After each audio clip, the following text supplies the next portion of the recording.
coached by Tom. Hello and welcome from St. Louis Park High School Athletic Field. I'm Bruce Over along with Paul Bodwin. And tonight we have the St. Louis Park Orioles taking on the Two Rivers Warriors. And for the St. Louis Park Orioles, they come into this game at 1-1. Nice win against Bloomington Jefferson, 28-15 in their last game, Paul. And then for Two Rivers, they are 0-2. They had a tough contest. Their last one was a 51-0 loss against St. Thomas Academy. So they're looking to avenge that tonight here at St. Louis Park. But beautiful day for a game. It is. It's an incredibly beautiful night with partly cloudy skies, a nice temperature. Looks like the rain's going to clear.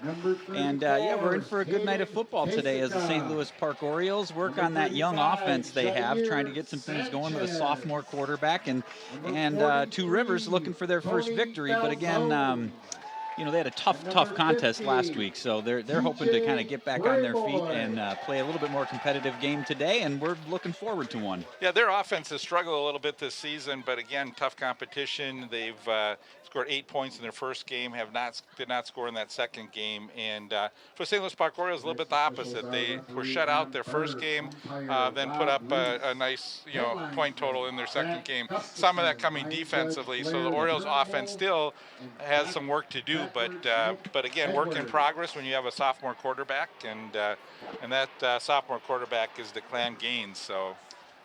Yeah, Declan Gaines, and he was doing pretty well in that first game, the best he could. He didn't have a lot of time in that first game was part of the problem, but he's a young quarterback. He made the leap from freshman team to varsity team this year, so he's probably just got to get a little bit used to the speed at this level and the size, and hopefully he'll just continue to grow. But overall, I think tonight we're looking at a pretty good matchup between these two teams, so we should have a good game. I agree with you. I think we are looking at a good game. You mentioned perfect night for football. We had a little bit of rain throughout the day, but that subsided, and I think temperature about 68 degrees. Can't ask for much of a better night.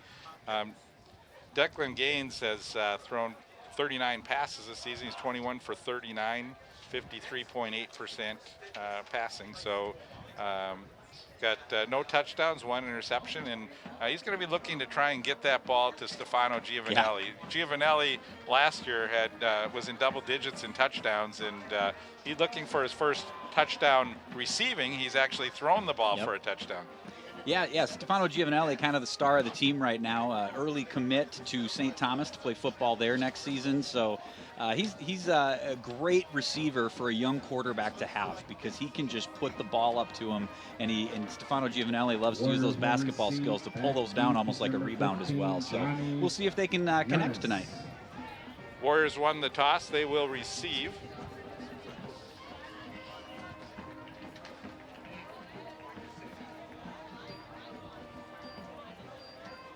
Junior kicker for the Orioles to kick off will be Nate Benishek. And that's another thing the Orioles are missing this year, was that big leg from a kid that last name Kent. I forgot his first name. I want to say Roy Kent, but that's Nick Kent last year, who was pulled off the soccer team on Fridays to play for the Orioles, and he had a nice big leg and was a really big advantage. So they're also missing him. But they're regrouping. Orioles in the black uniforms, white and gold for Two Rivers. And actually, that's a really good kick. It's a nice kick. Into the end zone. Yep.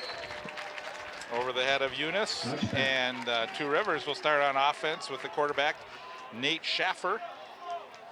Number 11, Riley Pierce is the running back, along with Adam Sushi. Wide receivers, Nate Rohrer and Ramsey Rizlov. Tight end, Maxwell Mogelson. The line is Klus, Leiden, McIntyre, Puri, and Foley.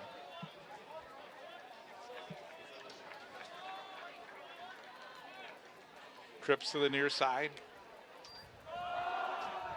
Handoff and good tackle right off the bat. With the carry.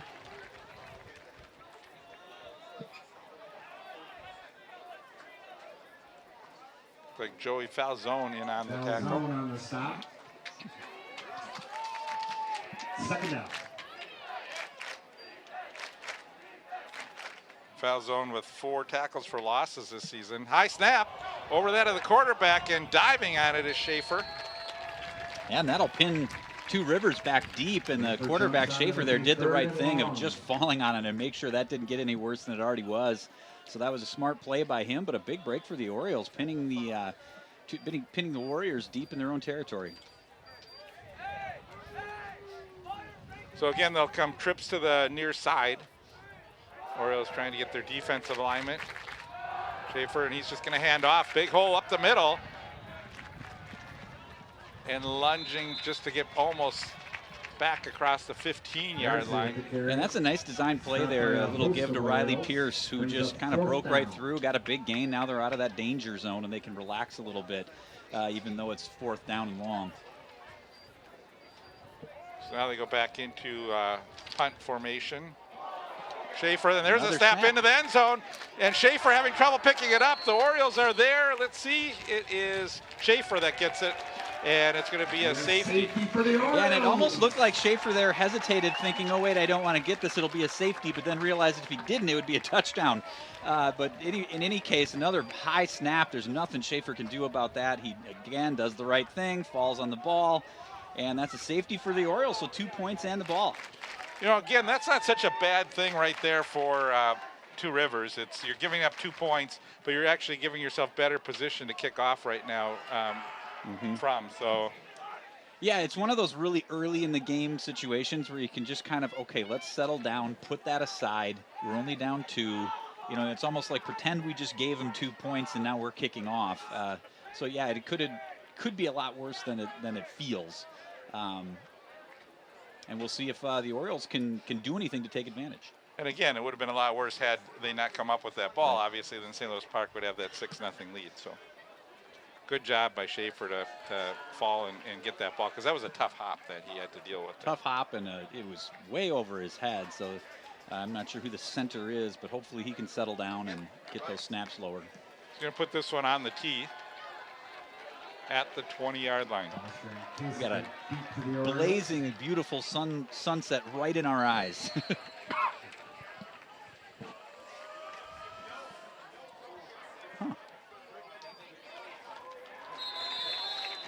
That was an interesting. Well, that was very interesting. It looked like he tried to. Was he trying to do an onside kick? I'm not sure. But that'll leave the Orioles with tremendous field position. Yeah, so the Orioles coming out pretty good on that. They got 2 points, and now they get the ball on the 43-yard line where they start 1st and 10. So, now who do we got starting for the Orioles? So we have Gaines as the quarterback, Hager as the running backs, along with Dollin, Stefano Giovanelli, and Amos will be the wide receivers. Back to pass. Gaines rolls to the near side. He's got time to throw. Throws. It's complete. Out to the 31-yard line where it's caught by Amos. Yeah, that's a great play. Rolling Declan Gaines out, and he just finds Amos nicely. Good pass, good spiral. Amos in good position to make that, and that's the kind of offense we want to see them grow into. Ball at the 31-yard line, 1st and 10. Hager lines up in the backfield. Read option, the give is to Hager off the left side, and he dives in across the 30 down to about the 28-yard line. A nice little run by Hager there, but the Two Rivers Warriors were all over him as well. 2nd down. Owen Watson in on the tackle for Two Rivers, for the Warriors.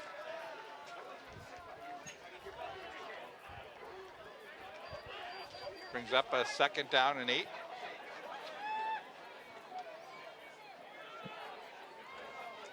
Gaines gives to Hager. Hager finds a hole, trying to get into the second group, and he gets out to about the 22, 21-yard line. Very close to the 1st down there, Paul. Yeah, very close, and a nice run, nice blocking as well by the offensive line of the Orioles there. And it's going to be short. And so they mark it about a yard shy of the 1st down. You see here there's some really good blocking. Hager finds the hole. It's a big, strong kid, and the defender there did a nice job wrapping up on him, so he didn't get any more, though. Gaines, they're going to throw the ball here to the near side, and it's incomplete. I think they know they had a yard to go here, so now they'll go for it on 4th down. Yeah, it was a quick look to Giovanelli, and he just shot it right over his head. Interesting play call here. If you you have 2 chances to get that 1 yard, and they elect to pass on one of them. So, but I think we'll see Hager here. Yeah, and I think they knew that Warriors offensive line expected them to run, so they're trying to catch him off guard. Hager, and he has the first down. Nice job as he weaved in and out of that and was able to pick his spot and get that first down. Yeah, if you look here, he was almost, taken down in the backfield here by number 7. I think almost got a piece of him, but didn't quite. Good blocking, nice running by Hager to just get the first down, and here we go. We'd love to see Gaines get his first touchdown pass of the year somewhere in this series. Orioles lead 2-0. They have the ball on the 20-yard line. A.J. Foster in the backfield. Back to pass, throws to the near side, and again over the head. Yeah, that's too bad. He had Giovanelli wide open. I don't know how many yards Giovanelli would have gotten, but Gaines is gonna have to settle down a little bit and just throw that ball right into the numbers. He had him. He's just put too much on it. When they're setting up that play where I think Giovanelli, they're throwing out in the flat, but I think Giovanelli has that option to turn it upfield, and maybe they'll find Giovanelli in the corner of the end zone. Which is why I think the receiver was playing off of him so much. There's Foster. And off to Foster. It's a nice little gain for A.J. Foster. Yeah, Foster gets it down to, well, they say his knee hit the ground, so they're going to mark it at about the 18-yard line. Page on the stop brings up 3rd down. 3rd down, 8 yards to go. Gaines looking for the signal from the sideline. Foster also a sophomore. Read option. That was a inside handoff to Foster again, and good job by the Warriors defense that time, not allowing Foster to find any ground there. Yeah, the Warriors were all over that, but it also looked like there was a little bit of an issue on the handoff. They just kind of had to hesitate, which maybe kept Foster from hitting that hole harder. But either way, the Warriors' offensive line was all over it. Bring up 3rd down. Or no, 4th down. 4th down, 4th and 10. That's why you're the boss.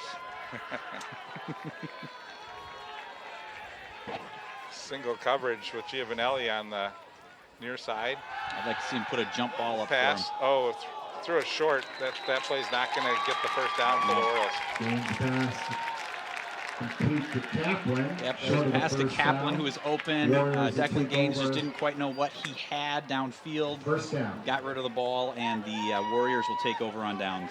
In that scenario, I'd like to see him try and give Giovanelli that chance, one-on-one coverage, just throw it up and see if he can grab it. But we've seen him make those great catches. But a great stop for the Warriors, and see if that can get the Warriors fired up a little bit here. Here we see the mom and dad of Will Dvorak, the star quarterback from last season. Hi, Brian and Allie.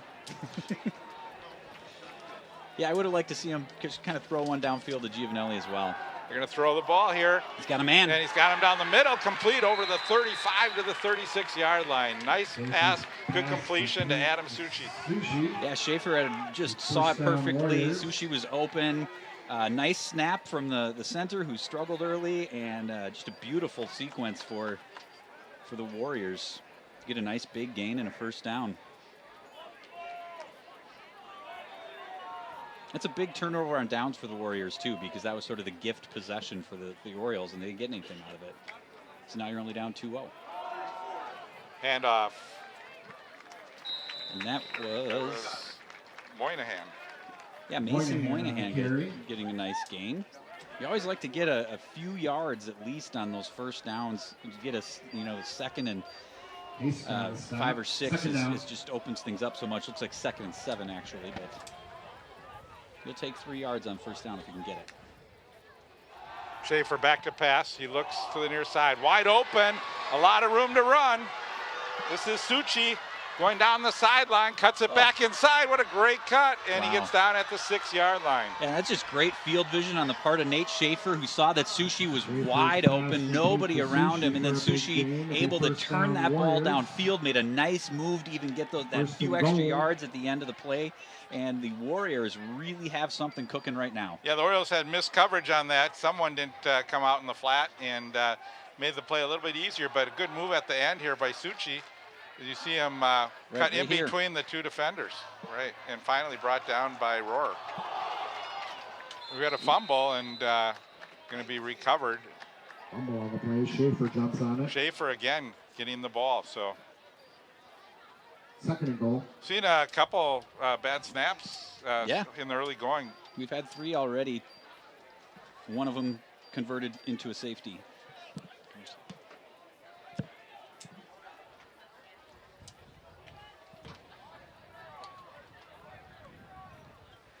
So Pierce in the backfield, they run trips to the near side. Hand off to Pierce.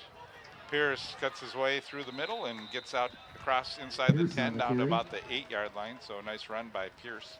Yeah, it was a nice cutback for him there. It looked like he was intending to go outside a little bit. Nothing there. He cut right back in with really good footwork to pick up a few yards. And it'll be 3rd and goal, I believe.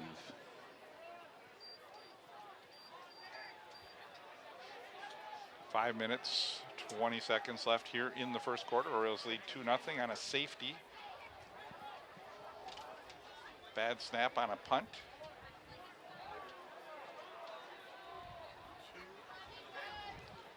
Split wideouts. And the give again to Pierce. He's going to be short of the goal line, so it's going to bring up a 4th down. Pierce on the carry. But still a nice gain. He just kind of carried that line almost into the end zone. They're going with a quick snap here, it looks like. Yeah, they get up to the line pretty quick. Now they're looking over to the sideline. Schaefer. Orioles would like to get a stop here. Pierce again in the backfield. Fumble, and the Orioles will get the football again on a bad snap. Yep. The Orioles will get the football, and it's only a matter of whether it'll be on the 5-yard line or the 3-yard line. Orioles! So again, they're doing that sort of that play where they keep the quarterback more in the shotgun formation, and that's caused some problems. Some high snaps, low snaps, and they're going to have to get that together here because that's really a tough position for them to lose the football. And on that one, though, if I saw it right, that was actually a good snap, and it looks like the quarterback just dropped it.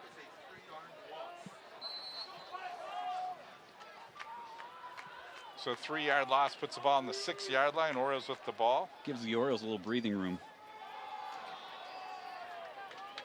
Coming up the near side out to about the 10-yard line. And that was Hager again.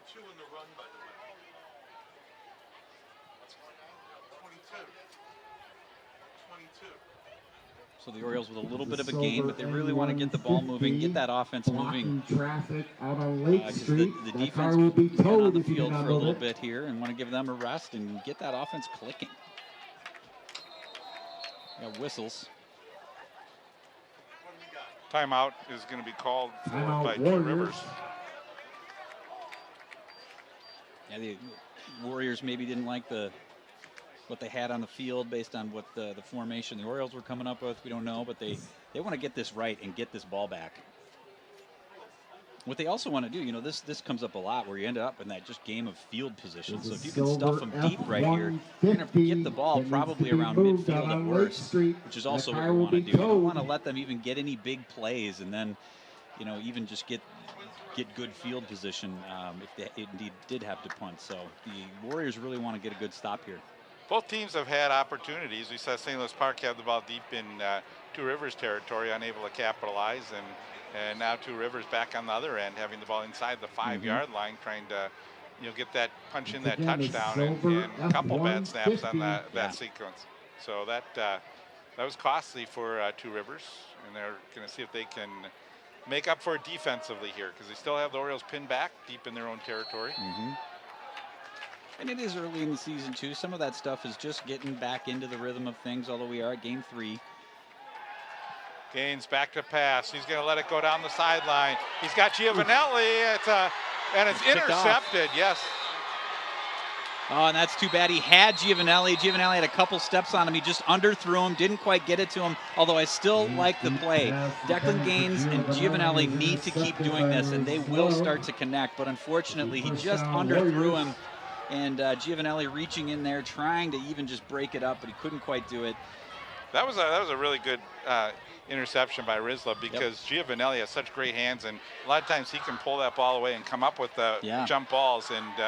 And again, Rizla did just a great job coming up with that football. Yeah, another turnover. He also turned to really play the ball, which helped him. And Giovanelli realized that and said, "I got to get back in there, or he's going to pick this," which he did. But yeah, you're right. Giovanelli has those hands that could rip it right out from him. We have a personal foul. This could come back. Orioles may have the football again. Oh my! It looks like they are. Hold everything. That could negate a big play by Two Rivers. I didn't see a flag down, but they're going to march this one off 15 yards on a personal foul. And this had to be during the play. Oh, yeah, not roughing after the quarterback. That's a late hit for sure. And that's really unfortunate for the Warriors, because there is no reason to do that, and it takes that away and gives them more yards. I mean, that's just an unfortunate situation that the Warriors did that, because it was after they had thrown the ball. And big break for the Orioles. So they'll have another opportunity here now from the 25-yard line. Hager trying to get outside and pulls down. Can't quite turn the corner. And again, I just love when I see teams like what the Warriors did there, where they just wrap up on the guy, make sure he doesn't get anywhere. And that's what the Warriors did there for limited to no gain for the Orioles on that play.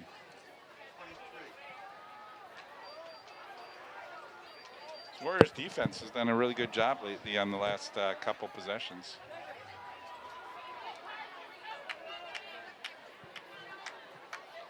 Giovanelli single coverage on the far side. Back to pass. They're going to let Giovanelli have another shot. He's open. Got him. He got him. Giovanelli, he's going to go all the way.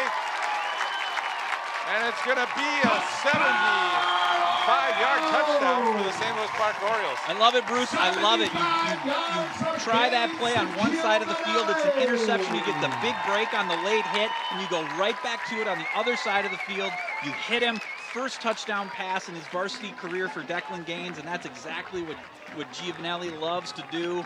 He has to hold up a little bit, but he beat his man, tiptoed to stay in bounds, and you give him that kind of distance, and you are not going to catch him. Touchdown, Orioles.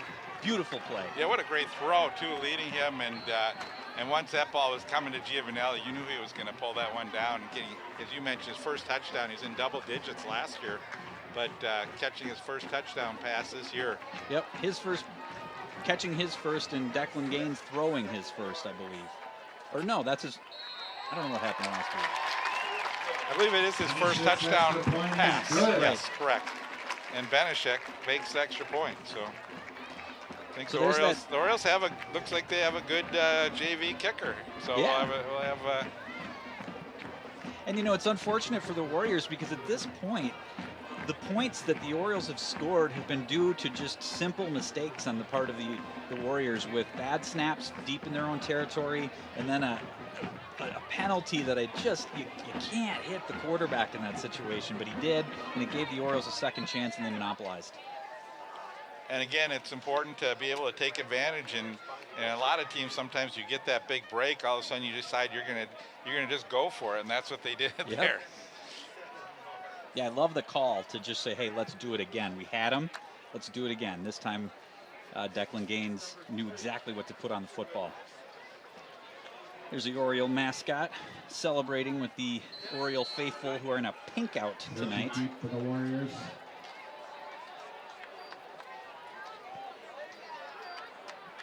The kick is fielded at the 5-yard line.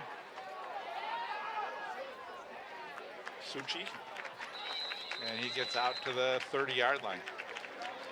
And this is a situation where the Warriors just really want to get a good drive and put 6 up on the board, just to kind of stay in this thing. Not that they're out of it by any stretch of the imagination, but what they really want to do on this possession is play some clean, smart offensive football. and get their offenses going, because we know they can do it. We saw them drive the ball down the field their last possession. Correct, and they just have to negate the turnovers, Yep. as you mentioned, and also the mistakes. You know, it's just, you mentioned the penalty was a big mistake, and then the snaps. They just have to get the snaps down. St. Louis Park's going to take a timeout here, something they didn't like with their defensive alignment. So far, it's been kind of an exciting quarter of football with 3 minutes left in the first quarter, with a safety and some fumbles and some big plays brought back. It's so far been the kind of exciting game that we thought we'd get. A lot of times when you see the snaps, a lot of times the ball gets wet. You sort of sometimes you see bad conditions, or it may be humid, hot, and the center's having trouble with the ball. But we don't have those conditions, so it's something they're going to have to correct, and I think they probably will as the game goes on here. So. Well, yeah, and the good thing about the bad snaps is that those are the kinds of things that are really fixable. Like, okay, I know how to do this. A lot of it's just kind of muscle memory. So you have confidence that that's not going to be going on all game.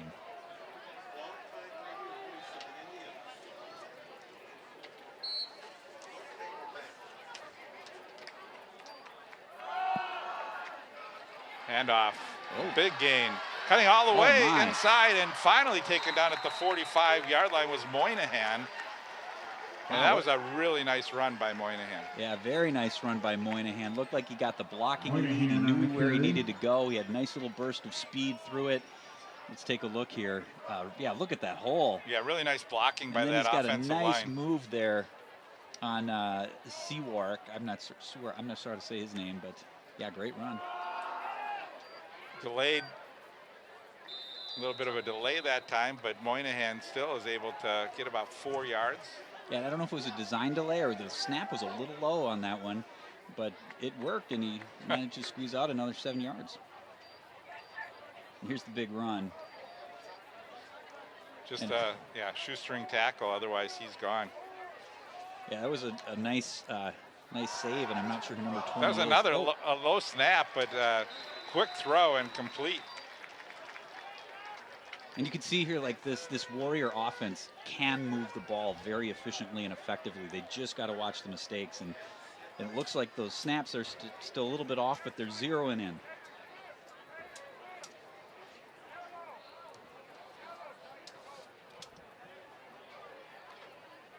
Keyshawn Powell in the game. He lines up on the far side as they run trips to the far side, along with Suchi over there. Schaefer back to pass. He's got plenty of time. Throws over the middle. It's complete. Number 7 is Mogelson. Yeah, Bruce, and you know what really made that work there was a nice pickup block on the part of the running back, which I'm forgetting his name now. If you see this, he picks up number 36 there, gives Schaefer the time he needs, and threads the needle. Yeah, it was Moynihan.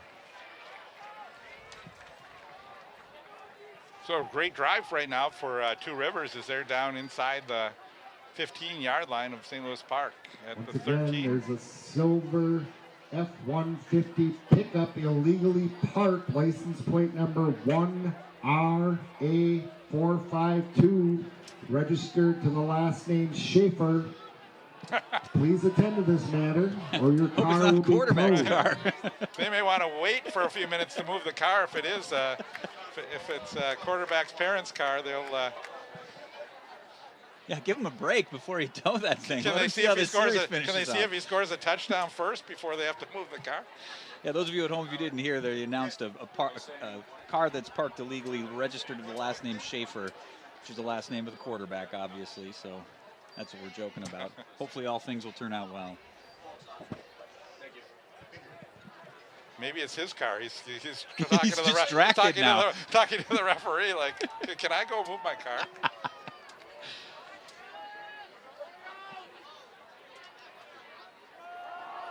Handoff, Moynihan. And the Orioles were ready for that one. It's a great call to make in that spot, but the Orioles were certainly ready for it. Clogged up the line and made the tackle.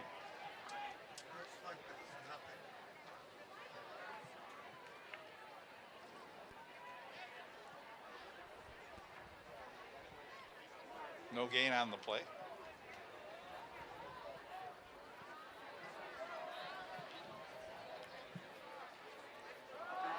And the give again, what a nice head of steam that he picks up. You can see the speed that Moynihan has when he gets that ball. But the Orioles did a really good job stopping him after he got about 4 or 5 yards. And it's going to bring up a 3rd down. Call it about 5. Yeah, he's got a good burst of speed. He also has really good footwork on those cuts, and he just cuts so sharply and quickly. And he you're runs right, low to the ground. Yep, and with the Orioles, though, on that one, you're right, really quick to key in on it and make sure it wasn't a touchdown.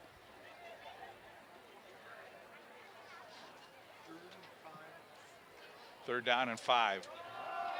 And the give again to Moynihan, and Moynihan is in for a touchdown. Yeah, Bruce, that's exactly what the Warriors needed right there. They're down 9-0, all mostly because of mistakes that they can easily correct.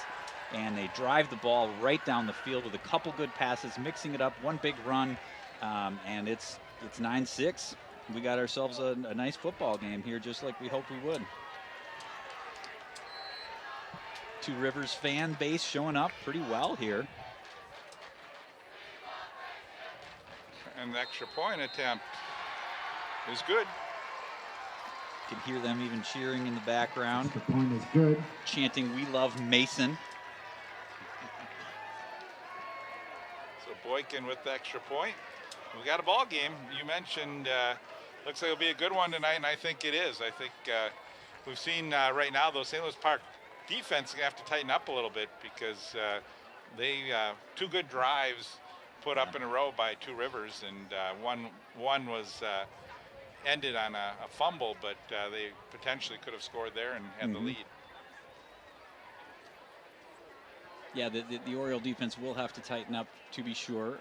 What's also nice, though, to see here is both teams have kind of struggled offensively in their first 2 games, and now they got off to just kind of slow starts, but here we go, coming to the end of the first quarter, and it feels like both offenses are starting to find a little bit of a groove.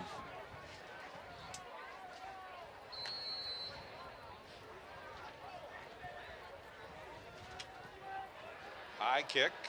Fair catch called for at the 25-yard line.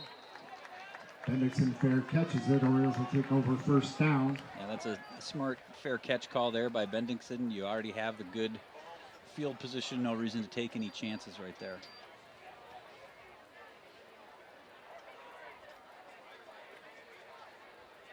It's on you right now. It's on you. You gotta step up.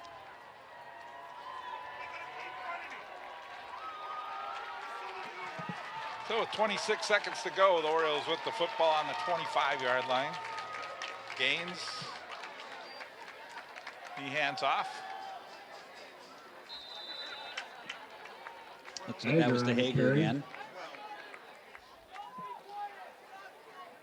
Yeah, Hager with Watson coming in on the tackle for Two Rivers, and after a gain of about 4 yards, this will end the quarter unless the Orioles do a quick snap here. 4 seconds. No need to rush, but oh, they are going to get one more snap in. Keeper. Gaines, and he's pulled down from behind. Yeah, and I was Looks like wondering, number 12 again, and that's Owen Watson. Giovanelli keeps it. Boy, Watson is Close all again. over the football field. He's had a really good first quarter defensively for Two Rivers. almost looked like a horse collar tackle there. But here we are at the end of the first quarter, 9-7 Orioles. Orioles getting 2 points on a safety. And then a touchdown, and the Warriors march the ball down the field their last possession. And we're going to take a break. Score 9-7. St. Louis Park leads. We'll be back with more football here in just a minute.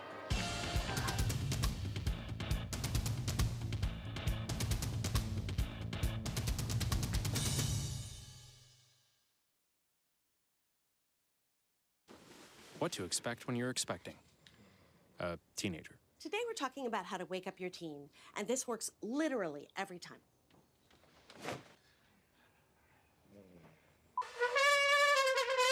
Good kisses. Good kisses. You heard how loud I heard. It wasn't you. Yeah. It was the... Is that bacon? You don't have to know it all to be a perfect parent. Thousands of teens in foster care will love you just the same. And leading us here in to the second quarter, Bruce Hoban along with Paul Bodwin, and 9-7 our score as St. Louis Park with the football. Second down for St. Louis Park. Giovanelli is in at quarterback, and he's going to let this one go downfield. It's a jump ball, and it is almost caught by the St. Louis Park's Mason Amos. And Amos just couldn't pull that in. He had to really work to get in position there because he had 3 players defending against the play, but you see he had every opportunity to pull that one in. He almost got to it. I'm not sure what happened on the throw by Giovanelli, but that one certainly got away from him. Gaines back in the game now. It was interesting, they just lined him up in the quarterback position instead of having him come around from the wide receiver spot and run a little bit of a trick play there. Fourth down. Is it fourth or third? I guess thought it was fourth. It was a quick 4. I had third on mine, but I guess it was fourth, and they're punting the football. Never second guess the guys up in our booth. They do a good job over here. Howard Lou Love. That ball takes a nice little Warrior bounce. It looked like it was going to take an Oriole bounce, but Warriors take over no avail. So the Warriors take over here at the beginning of the second quarter with great field position. Yeah, momentum seems to be flipping around a little bit. St. Louis Park had a safety and then a touchdown. They led 9-0. It's 9-7. And Two Rivers with another opportunity here as they have the ball at the 48-yard line.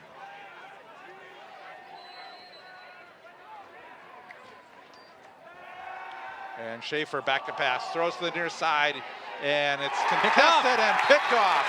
What a nice defensive play by Nate Benishek. Yeah, that was a great play. He was right in position, not the best thrown ball. He needed to get a little bit more on it, but yeah, watch Rizlov is the intended receiver on this play, but a little bit short, and Benishek was able to come inside and pick off that football. So a nice defensive play for the Orioles. And it be great for the Orioles to monopolize on this one as much as there it is again. A little bit of a floater. Yeah, it just didn't quite get enough on it, and Benishek took advantage. Now I think the Orioles would like to get a nice long drive, but they'll certainly take Giovanelli open deep. They got him. Yeah, they're going to let it go. Giovanelli's down the field, and this is a jump ball. Contested that time by Rizlov. And that's great defense on the part of Rizlov. Timed it perfectly to make contact with Giovanelli right when Giovanelli's hands were getting on the ball. I do like the play, though. You give Giovanelli that shot, and again, Giovanelli just couldn't get that one down. Yep. He a little disappointed because he knew that he had that opportunity there. And they just need to keep working that. You know, it's one of those situations where usually you run to open up the deep game, but sometimes you got weapons like Giovanelli, and so you pass to open up the running game. And off Hager. Oh, he is just pulled down on a great play by Mogelson. Yeah, that's a nice tackle by Mogelson. He wasn't going anywhere. Mogelson on the stop. Brings up third down. Maxwell Mogelson, the junior, got in there, snuck in, and you're down.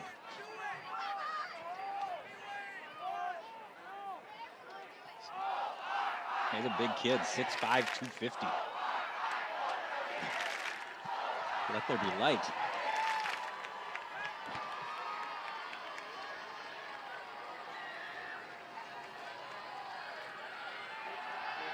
James rolls to the near side, throws across the middle, incomplete, almost intercepted as it was batted around. I'm not sure deflected. Who that was to. It looked like a good pass. Yeah, I don't think there's any opportunity to get a first down on that play. It was short of the first down, but it'd get you closer. Yeah, it looked like Manny Kaplan, the intended receiver on that. And that's one he'd like to have back. He's kind of right in the hands, but he just couldn't quite pull it in. So now we're looking at a 4th and long. Another punting situation for St. Louis Park. Zach Helfman. Good kick by Helfman. See if it turns over, though. Let it go. And stop down at the 29-yard line. Helfman has a way of just pinning the ball. It almost never takes a big bounce either way. Right. So here we go. Two Rivers with another chance here. The Oriole defense is going to have to tighten up if they want to maintain this lead. Yeah, they are, and the Orioles offense is really struggled on their last few possessions, so they're going to have to start figuring out how to get a little bit, sustain a few more drives here. So get some first downs. Yeah, they've got the weapon in Giovanelli. That's really the only big play they've had, but they're going to have to do more than that. Moynihan. Moynihan on the carry. Brings up second down.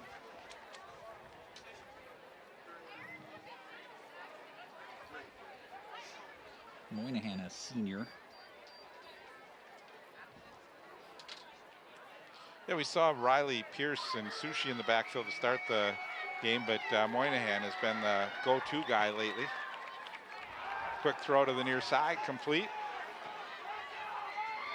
And cutting it up close to a first down. That's Jimmy Lynch on the reception there. Trying to fight his way to first down yardage. Didn't quite make it.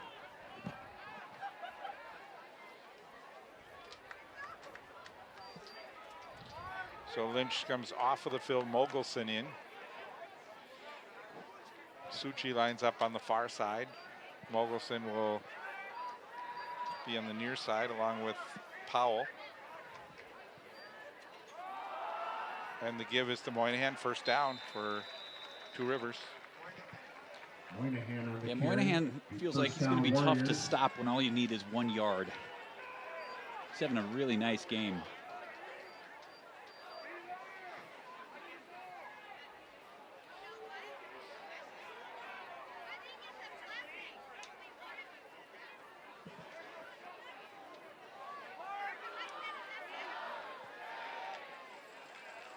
And Moynihan, he gets the ball again and is backs his way in across the 45 to the 46. Moynihan on the carry. And again, some good blocking on that Warrior offensive line to give him that hole. He finds it. Second down. Somebody got a hand on him, but just not enough.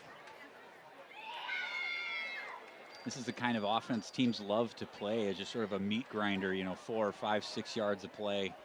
Wears down a defense. Well, it does, and it's exactly as you go deeper into the game. And this is a pass to Suchi. Oh! Deflected in his hands, and Suchi is going to get the touchdown. Oh, and that was Giovanelli who had it, and he just let it slip through his hands. And great focus on the part of Suchi to stay with that ball.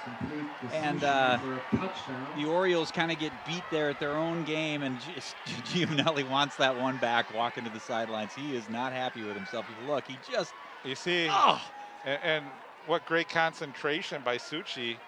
And Giovanelli, he had stretched out far enough, which threw him off balance, unable to make the tackle or push him out of bounds. The extra point attempt here is up, and this one's good. Making such the point is good. So the Warriors really starting to find a groove, mixing the ball up well. You see the deep play there. They've had some short passes in the flats. The running game's strong. And right here again, it's Giovanelli almost gets it. But, the other thing to that, Bruce, is that once a cornerback or a safety tips the ball, it can be really hard to bring in because it just sort of throws you off. It's kind of like in baseball when the ball tips the bat and the catcher has to stay with it. So really great focus on the part of Suchi to stay with that and take it in and put the Warriors ahead. St. Louis Park Athletic Director Andy Ewald in that group there. Deep for the Orioles. Oriole fans decided it was a good time to get some food. Looking good right now. No dinner tonight before this one. I don't know what it is, but those high school concessions, that food just tastes better here. So 14 unanswered points now for the Warriors. As they kick to the Orioles.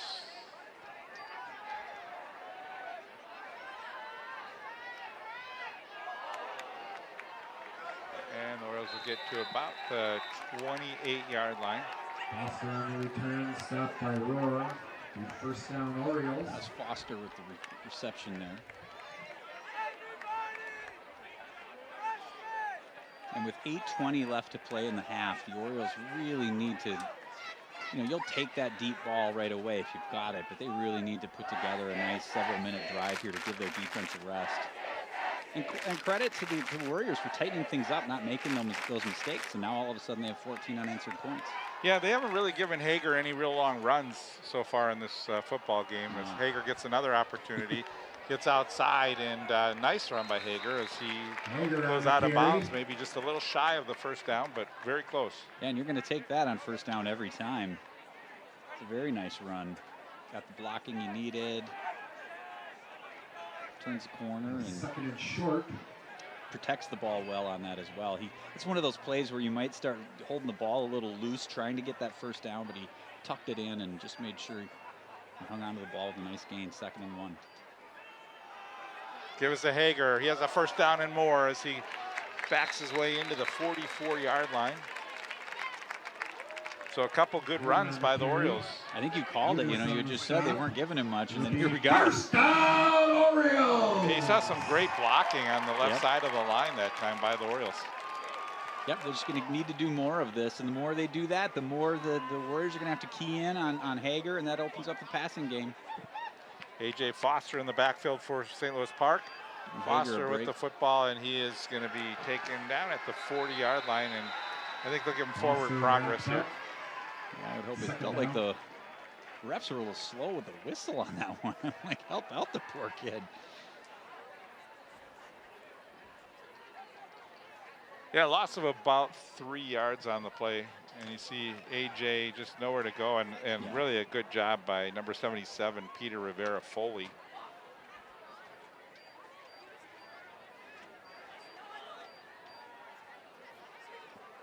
We keep Foster in the backfield.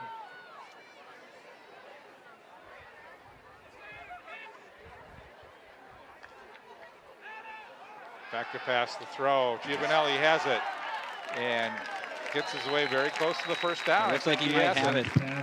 I really like that call, Bruce, because you've got Giovanelli there, who we know has the big play threat, and so you got to play off of him, and they get the ball right to him, gives him a chance to skirt up and get the first down. Great play call and great execution on the part of the Orioles. Gives them a new set of downs. With every new set of downs, you just get that much more rest for a defense that's been working hard. Sort of like we said early, they seemed like they were setting him up in the flat, and then he went long. Then they sent him long a couple times, then they throw him in the flat. So yeah, there's a nice hole for A.J. That's a great hole for A.J. Foster. Quick Carry. Kid, and he seems to have a bright future. He's the son of the coach. Pierce on the stop. Brings up 2nd down. We mentioned the head coach of the St. Louis Park Orioles, Jason Foster. He's done a great job with the St. Louis Park program. He sure has. Along with his other assistant coaches. They've all put in a lot of work with these guys. There's A.J. not having any opportunity to get going. One of the things Coach Foster's done really, really well is not just put together some competitive teams, but he's increased the participation in the high school program by 2 to 3 times since it took over. So there's more and more kids coming out to play, and that gives you just more opportunity. So he's done a really nice job with this program the last few years. And Andy Ewald, along with Jason Foster, and have really put together really good facilities for the kids as well too. So there's Hager, and good gain. He's getting closer to that first down. It's going to be 4th down for the Orioles, and but very manageable. And I think they'll go for it here. Yeah, you got to go for it here. 4th and short. You're going to need a little, about 2.5 yards to go. Especially with the way this offense has been working on this series, it's like 2.5 yards. Yeah, we can get that. We can get that. Show the confidence you have in your team to get this 2.5 yards, and big 4th down play here with 5 minutes to play in the second half. And they give us to Hager, and he follows the blockers, has the first down off the right side of the offensive line there. First down, Orioles! This series is exactly what the Orioles offense needed. Find a rhythm, get some plays, chew up some clock, give your defense a rest. Exactly what they had not been able to do until this series. And so this is a very encouraging series for the Orioles. 4 minutes, 50 seconds to go here in the first half.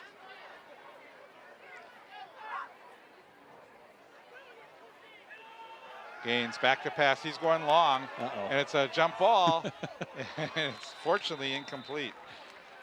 Gaines pass intended And they're for going to Gio keep doing it, Gavelli, but incomplete. Declan Gaines is going to have to find that Second down. that arm for those throws. Yeah, really good coverage and waiting for the ball, but you could see Giovanelli did a good job cutting in front of number 16, Will Watson. Yep. But again, I love the call. You got it. Let's go for it. Well, it opens up if you can. You have to keep them honest here. If you're going to get that, you can't just keep running the ball every time. Mm-hmm.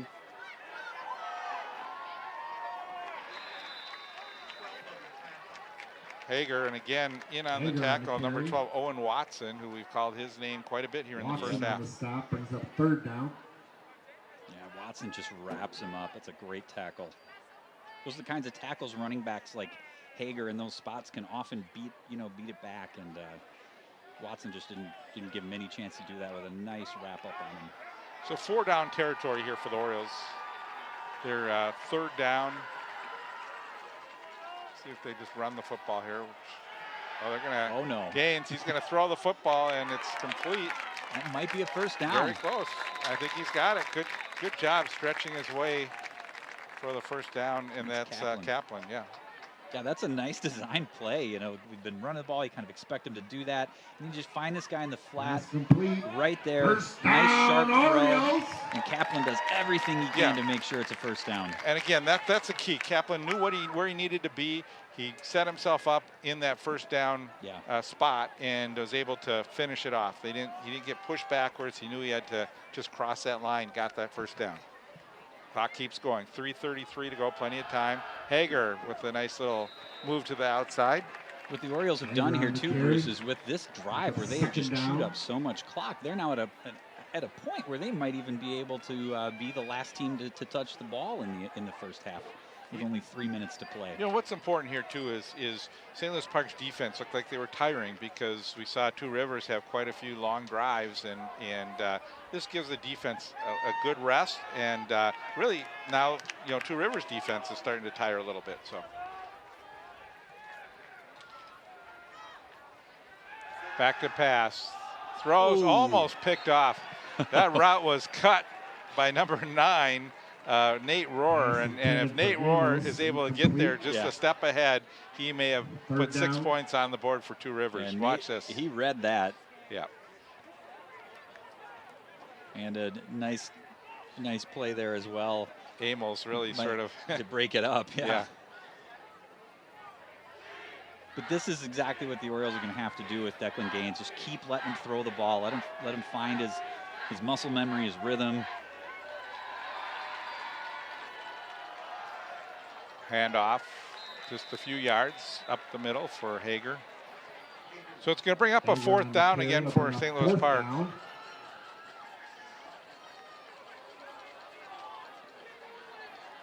Orioles would like to get something on this drive. It's another fourth down opportunity. Yeah, it's a little bit longer, so Gaines may have to put the football up in the air here. I imagine a year ago they might let Nick Kent try to kick a field goal here, but I also like this going for it. Let's keep the ball moving. Let's chew up some more clock. And if they give us an end zone shot, we'll take it. Got a timeout? Yeah, St. Louis Park is going to take a timeout and think about this play a little bit. It's a big play in the game right now for the Orioles. They trail 14-9. They've had a good drive and like to keep it going and see if they can have momentum going into the locker room at halftime. Yeah, it'll certainly be disappointing if they're not able to convert here, but at the same time, this has been a very good drive for the Orioles, and they should feel good about what they've done. They know they can move the ball in a variety of ways now. And again, they've given their defense necessary rest. If I recall correctly, the Orioles will get the ball in the first half. For the second half, support this cause, you can stop by the concession stand or at halftime. Members of our freshman football team. So they should be coming into the second half with fresh defense, regardless of what happens right here. Small when it comes to fighting we'll see if they can convert. Hopefully they can. 4th and 5, 2:15 to play in the first half.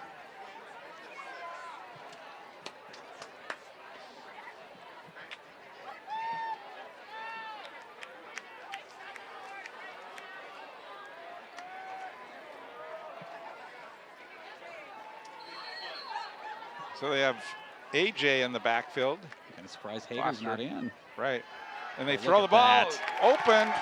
and down inside the 5-yard line. What a big play and a great pass to the St. Louis Park Orioles, Giovanelli. Yeah, and kudos to the Pass Oriole complete to coaching staff Dowling. here for this That'll be really an well-designed Oriole play. first Perfect down. pass. You get Giovanelli in stride. He picks up the first down. We keep moving the ball. We're at 2 minutes to play. What a great conversion for the St. Louis Park Orioles on all parties. Foster in the backfield, and he works his way inside the 5 down to about the. Excuse me. You on the got carry, brings to up use second your. and I goal. keep pushing yours. You- I muted Bruce. You use the cough button and then coughed in. Sorry, everybody. I don't know why I want this box to be mine, and it's not. All right, here we go. Another handoff, and Hager on the carry. this one down to just outside the 1-yard line now. 1:20 to play. Third and I goal. believe the Orioles took over on this series with 8 minutes left in the quarter, in the half. And it's exactly what they needed, a nice 7+ minute drive on the part of the Orioles that they could potentially turn into a touchdown right here. I think we're going to see Hager again. Gaines gives to Hager, working his way, and I think he's got it. Touchdown! What a drive by the St. Louis Park Orioles as they answer the call. Incredible, and what a run by Hager. I don't know if you noticed, he just held up enough to let things open up, to let things push, and he gets in. You'll see this, he doesn't hit the hole hard. He kind of slows down, and then boom. Follow the blocker. Yep. And then he's in for the touchdown. The Orioles get the lead back 3-yard on a touchdown by 7-minute Hager. drive, so there's 57 seconds left, giving their defense exactly what they needed. Well, they lead by 1. They're going to go for, let's see, are they going to go for 2 here? Yep. And why not? Probably same play. Give it to Hager. Nope, you're going to no. throw it to the corner. Oh! Almost caught, almost intercepted. It was Yeah. Rizlov. He's had a couple contested plays, but Intended for Giovanelli. nothing to lose. Orioles still with a 1-point lead, and still 57 seconds to go in the first half. Yep, and Warriors have 1 timeout left. No, the Warriors have 2 timeouts left. The St. Louis Park, I believe, has 1. Yep, I was flipping it. And 57 seconds left to play, so the Orioles defense will have to, be focused here. Don't give up any big plays. They got a couple timeouts to work with as well, because you really want to maintain this lead going into the locker room at halftime. Also, for special teams, you want to pin them back if you can. Yep.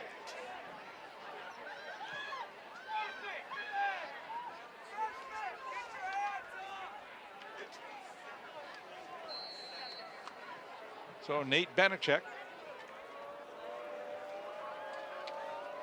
Benechek's going to kick it low, but straight at the player. So that's getting there pretty quick, and they do a little handoff. Nice tackle. That's a handoff to Moynihan. Moynihan, get the running back the ball. And That's a smart play on the part of the I didn't like the kick. If No. you're going to kick it on the ground, so it's harder to field. But when you kick it line drive like that, he's getting the ball so fast with plenty of room to start running forward. So Yep, and that's exactly what happened. And so the Warriors with decent field position here with 50 seconds left to play. We'll see if the Oriole defense can stop them. And as long as they don't give up any big plays, they should be able to manage this. Schaefer. And they're going to hand off. This is Moynihan, and nice game by Moynihan. He's got a first down at the 41. The clock stops as with the first down as they get set up. And that's a great play call. You could see the Orioles were really kind of spread out, almost in what looked like a prevent defense, and they just exploited it with a little draw play to Moynihan, who picked up the first down. Well, the clock is running, 35 seconds. And they're taking their time. They have their people in place. He just led. Wow, they let a lot of time go Yeah. off the clock. Back to pass. Schaefer under pressure. Throws it over the middle, and what a catch. That was a contested play and caught. Yeah, that was Owen Watson, who We we've call seen his name on defense. That's That's a great catch by the part of Watson to stay with that one. Took a hard hit. He's up. It looks like he's okay. Yeah, I think he's okay, but I think he had his bell rung a little bit as he's slow to get off on the sideline. And that's one player that they don't want to take any chances of being injured. He's played so well defensively. And for after this Two Rivers team. letting a solid 20-25 seconds tick off on the clock in the last play, the Warriors wisely take a timeout here. But Yeah. wow. So they do have another timeout left and still 19 seconds.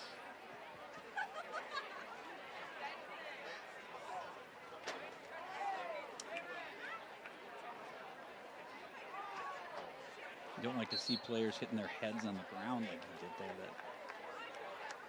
Just hope there's no concussion or anything and that he's all right.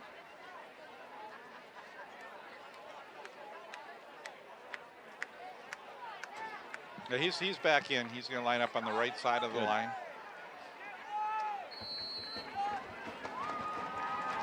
Here we go.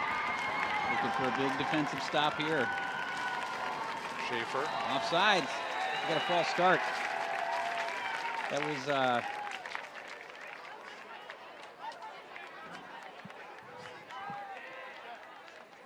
was Powell.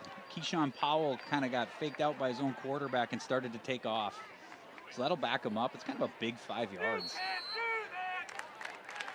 19 seconds still to play.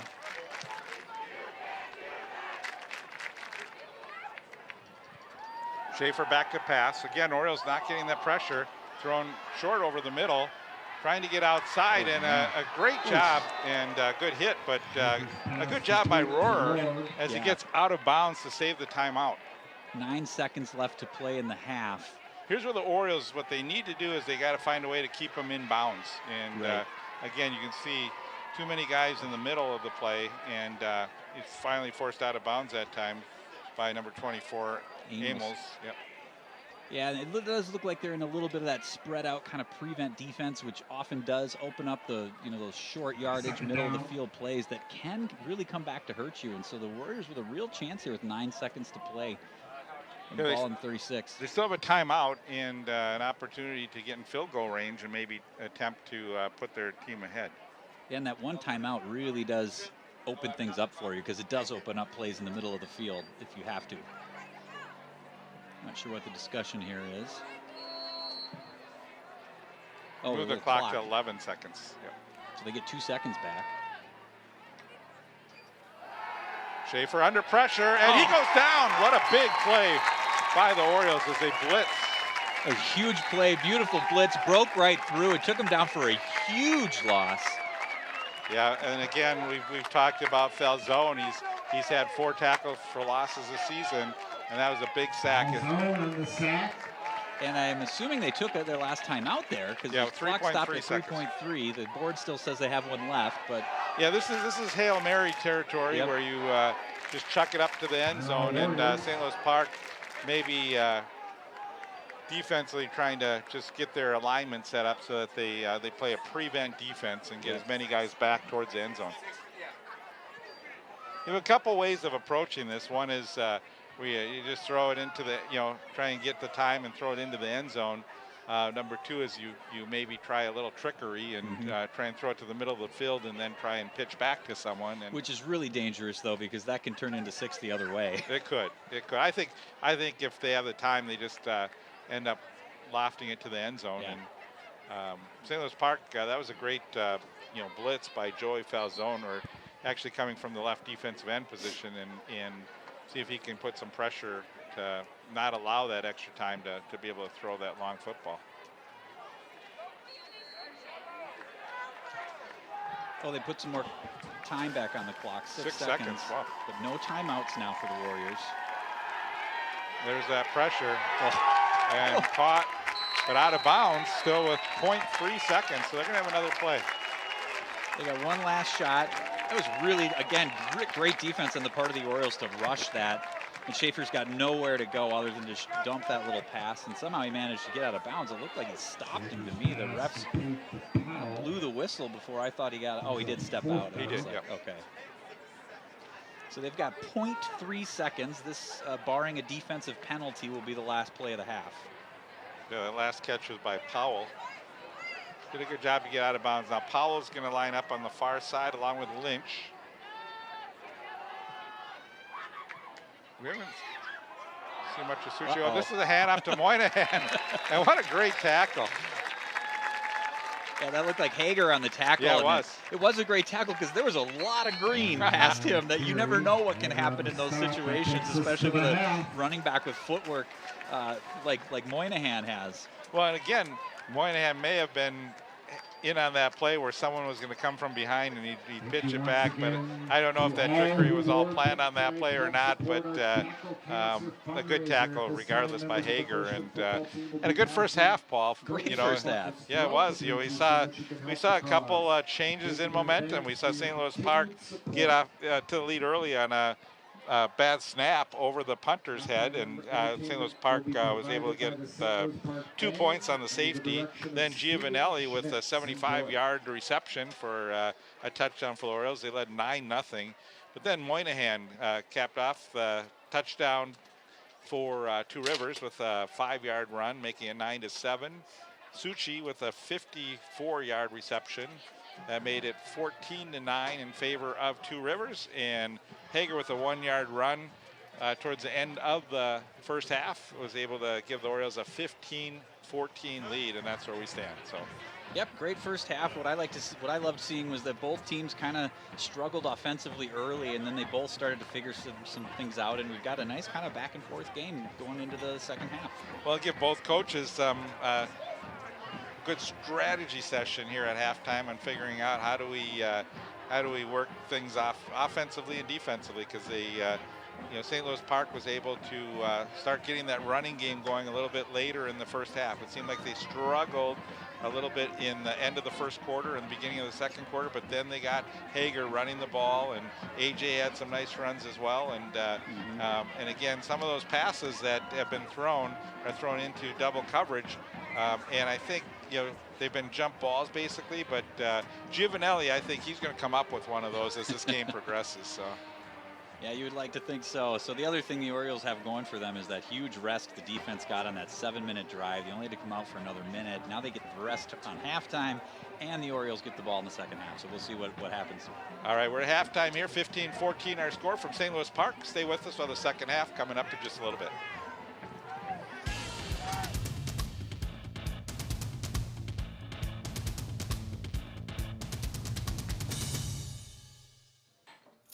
What do you think you're doing, Kevin?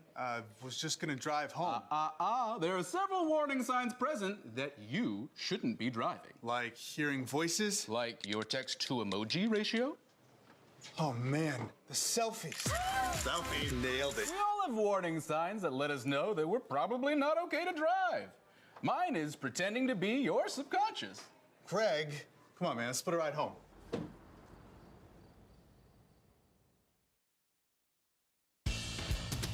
Well, Bruce Homer along with Paul Bodwin. We're at halftime here at St. Louis Park. Close game, 15-14 as the St. Louis Park Orioles lead. They will receive the football here to start the second half.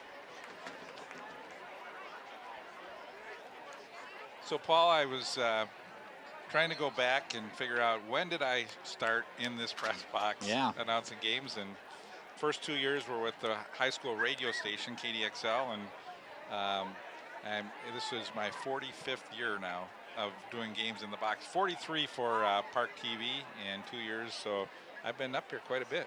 I think they should name this press box after you. Oh, no. I also think that a nomination into the Pavic School Broadcasting Museum is in order for you. I wasn't trying to get that. I was just knowing it's that incredible. Just knowing that I've been here I can't even believe I'm over 45 years old. There's a fair catch called at the 26-yard line. Yeah, not a good kick by the Warriors there coming out of the gate in the first half. So the Orioles with decent field position here, and I would like to repeat that last drive they just had. Yeah, preventing any opportunities for St. Louis Park really to get a big run back, and getting a lot of airtime under the ball. So St. Louis Park just calling the fair catch, Henry Bendrickson, with a couple of those today. Quickly note, I just realized on the YouTube machine that there's some potential audio issues. Hopefully we got that fixed, and we apologize if they have. Okay, good.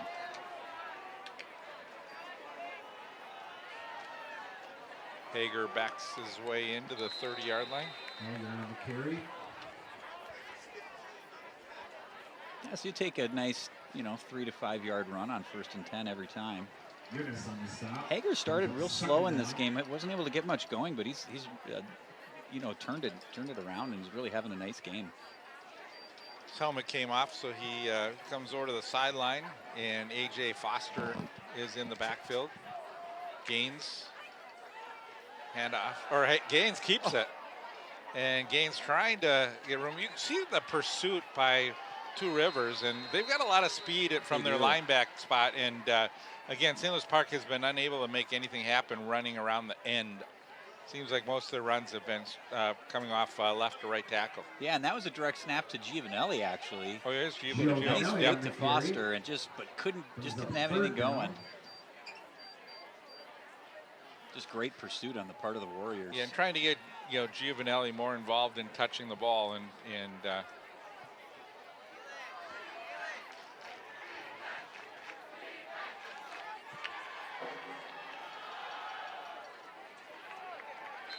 as Foster it's going to be close. Looks like he might have gotten it. And he did.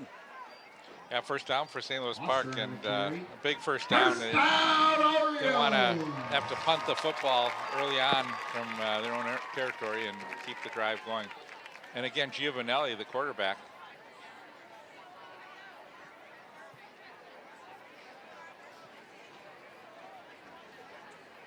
Yeah, Gaines on the sideline. Giovanelli tries it again, going around end.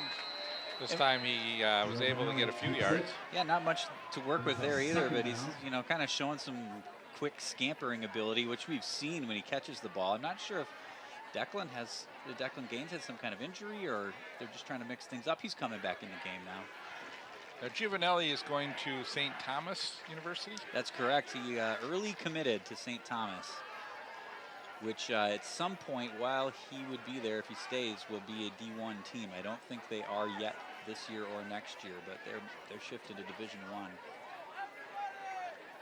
Penalty against Orioles. We haven't seen many penalties in this football game, and of course, now that I say that, this will probably be done that before, where all of a sudden then the rain of yellow. Yes, that's right. Yeah, there's one big penalty by the Warriors with the late hit on the quarterback that gave the Orioles a second chance.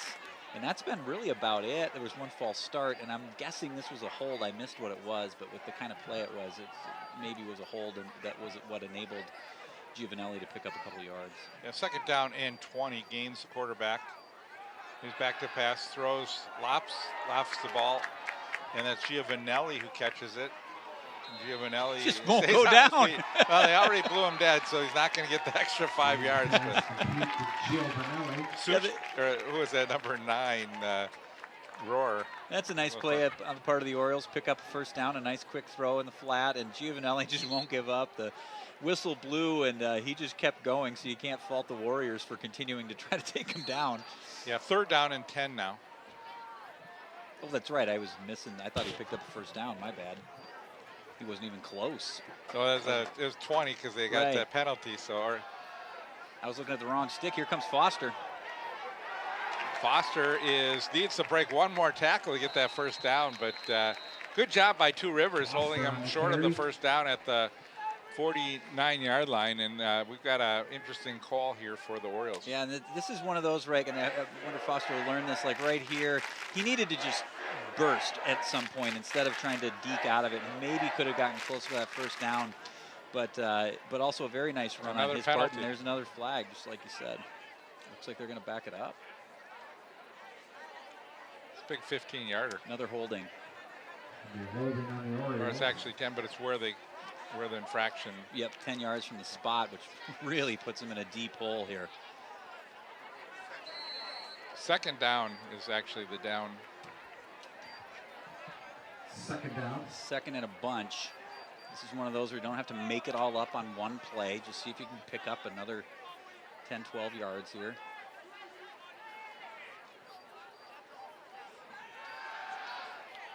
Thrown to the far side. It's complete. Yeah, I like that call. Let's just kind of get back some yards, which they did, and now you're looking at a 3rd and long still, but it's not that 3rd and forever kind of a situation. Yeah, Amos was with the reception for the St. Louis Park Orioles. The ball placed now on the 35-yard line. They need to get to the 48-yard line to get the first down.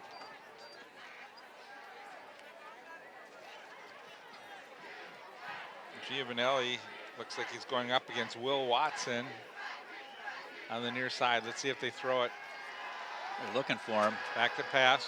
He's got him, but it's a tough throw. Yeah, it was a tough throw, so he went short and incomplete. Yep, and that was to Cruz, and he just didn't have. He'd had to twist his body around. It would have been a dangerous pass for Gaines to make, and it's a nice throw, a little bit out in front of him, but Cruz should. You would hope he could haul that in, and now the Orioles will have to punt. Yeah, we injured player on the field here. Looks like Rohrer, I think. Is that number 9? Let's take a look here. Declan rolls out. He's going to have to completely twist his body around to get that to Giovanelli, so he doesn't. Just misses him. You can tell he was looking for him. He saw him, but I think he knew that's going to be a dangerous throw across my body. Yeah, you can see Rohrer twisted that right ankle. He looks to be in quite a bit of pain. Let's take another look. Yeah, really tough as you're running opposite the way you're going to throw the ball, and you'd have to like throw across his body, but he just twisted it somewhere in there. He's up and walking on it, which is a good sign. Yeah, Rohr's had a good game as well so far. Sure has. Two Rivers does not want to lose him in this game. No, based on the way he's walking right now, I would be willing to bet we're going to see him back in this game at some point. There's the St. Louis Park band led by Steve Schmitz. Finished in the top 10 for Teacher of the Year award a couple years ago. These are the statistics you get from me. That is good. And a punting situation for the Orioles.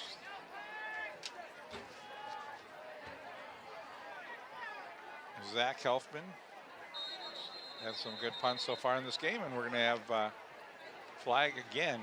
Oh, no. And that's really been the story of this drive for St. Louis Park, is penalty flags have cost them. Well, you jinxed it. I kid. How about, we haven't seen many penalties on Two Rivers. No. There you go. Oh, that one's on them. Oh, okay. All right, so we'll see what that does. It's 4th and 13. I didn't catch what the penalty was. I don't know if it was a legal substitution or too many men on the field or something. Something, which is an odd penalty to get when you're dealing with an injury. I think you'd be able to get things set, but in any case, it gives the Orioles a few more yards and really shrinks up that 4th down situation, but still a punting situation. Ooh, high snap. Good job by Zach to get rid of that one. And it's a nice Oriole bounce. Nope, then it went sideways. That was very close to being blocked.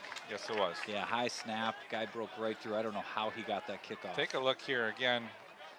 Watch how close, and just. He jumps. He would have blocked that, it looked like.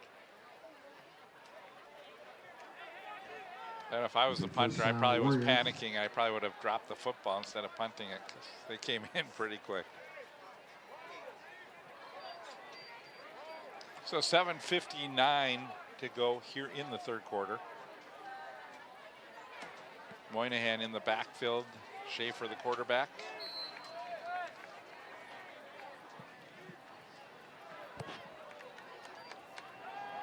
Schaefer, quick pass. Sushi. And it was incomplete. Yeah, that off of his hands and into one of the Orioles' hands on the ground. But quick pass into a lot of traffic. Had a lot of zip on this ball. Well, it was tipped. It was tipped. Yep. Okay, that explains it. He almost brought it in. I guess there wasn't that much zip on that ball. Well, I think there was initially. Someone's fingers are hurting. There's a run. Yep, that's Moynihan again. Yep, Moynihan, and he gets out to the 27-yard line. So a third down coming up for Two Rivers. Take a look at the handoff, and that was a nice tackling. yeah, it was a good defensive play by Benishek. So the Orioles would like to make the stop here. Schaefer back to pass. He had some pressure. It's caught and tripped up, but not until he gets the first down. That was again Watson. Yep, that's Owen Watson again, coming out of the, a little bit out of the flat there, and a nice design play. They had somebody deep, but all they needed was the first down, and he found his man and got it.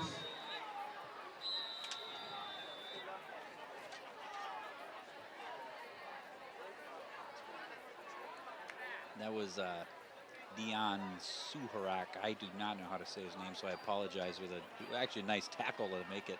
Oh, we have an injured player on the field. That's didn't see him. That's number 6. That's Giovanelli. That would not be a good situation.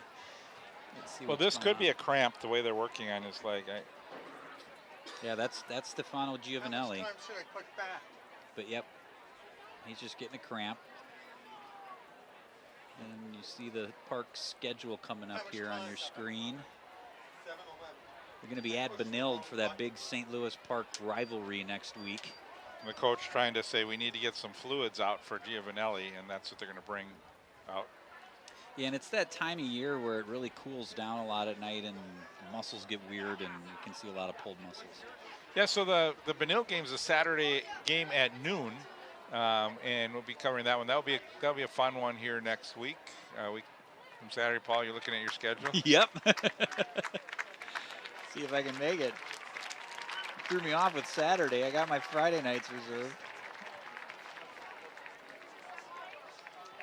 Works really good because my wife's always has those Saturday night plans, and so that noon game just fits perfectly right in there. Yeah, it looks like I'd be available for that, and then later on that evening is St. Louis Park's Rocktoberfest. St. Louis or Benilde starting off 0-2.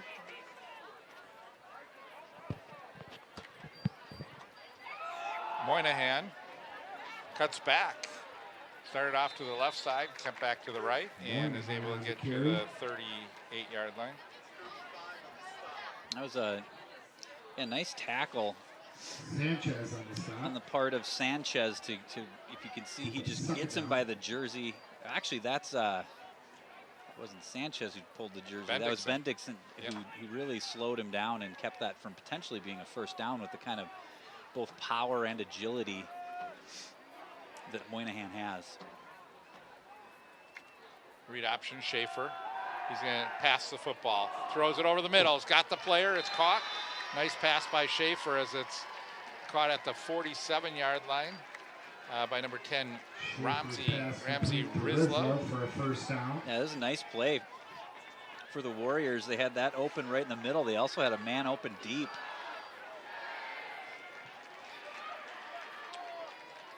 So the Warriors on the run now. They're moved into St. Louis Park territory at the 47-yard line.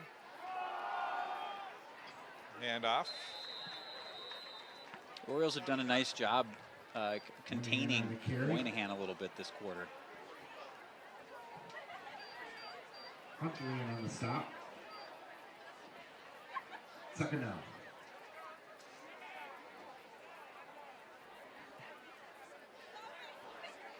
.5:30 to play in the third quarter. It's going fast. Well, their wideouts are trips to the near sideline. And they're going to quickly throw to the sideline. Suchi. And Suchi gets inside the 40. Goes out of bounds at the 38. It's close to a first down, but maybe not quite. Yeah, I think they'll be about a yard and a half short. It's a good call on the Warriors. Just trying to get that first down, and in any case, making it a third and short. So this is very doable, especially with Moynihan in the backfield.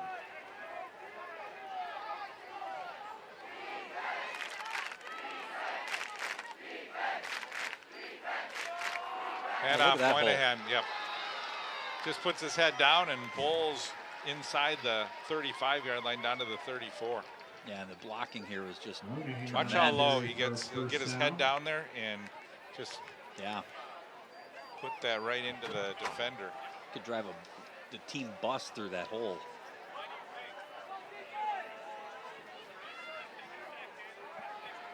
So now they got 4 wide. Might take a shot. Oh, there's a bad snap. We haven't seen that for a while. That's a bad snap, but that's one the quarterback needs to get. You know, right at his shoulder, which is not ideal, but that's a little, you got to catch that. Yeah. It's not too bad. And that one's maybe on the quarterback, Schaefer.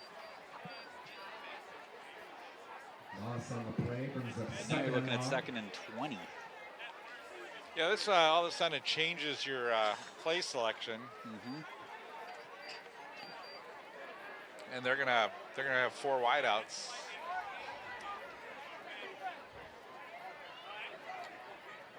Schaefer looking to Moynihan on the flat. Moynihan has some blockers. He's got a head of speed as he jumps one of the defenders and he gets out of bounds. Very close to the first down. I think they'll be about 4 or 5 short. That's a big play for the Warriors after losing 10 yards on the snap, and then you find Moynihan out in the flat there, and he just turns it downfield. And actually, that jump just was out of bounds, but still a nice big gain for the Warriors. Kind of get right back to where they were. So now it's 3rd and 5. Schaefer back to pass under pressure. He's going to go down at the 40-yard line. That's a big play for the Oriole defense, backing him right back up. Second sack of the game, I believe.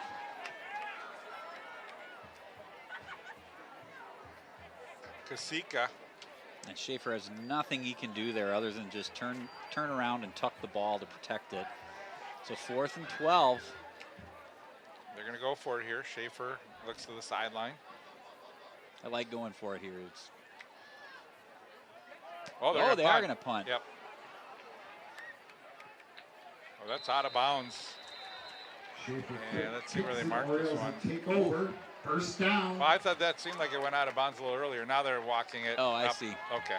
Yeah, I was like, that's looked like a terrible spot to me, but he walked it up to the 19.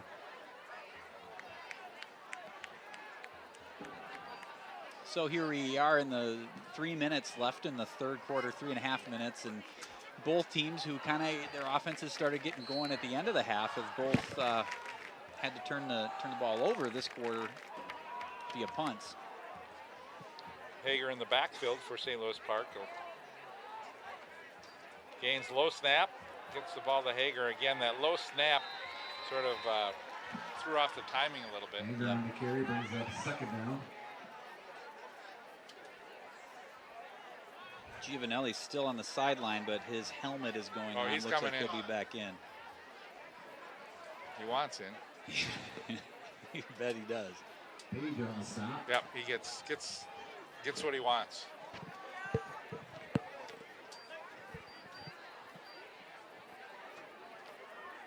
Oh.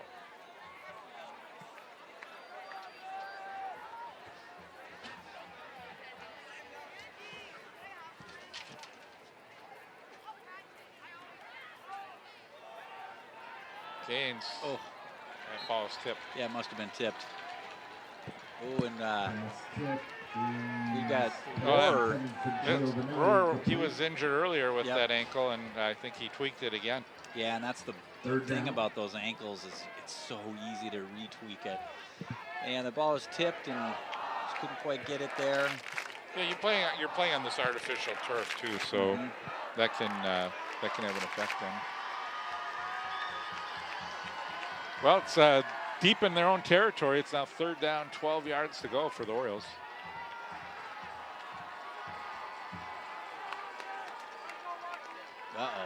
Oh, tough throw. A lot of pressure. Yeah, Gaines did about all he could do there, just trying to push it over to Amels. I think that was Dallin. I'm not sure how to say his name, but yeah, he did about all he could do there to try to get anything out of that. Right, Riley Pierce was in quickly. Did a great job putting pressure on the quarterback and having to throw really across is buying really no opportunity. And now they're going to need a good punt. Yeah. And Gaines into Suchi punt. keeps for the Warriors. I think it's Helfman, is it? Oh. I thought I saw number 17 back there. You are correct.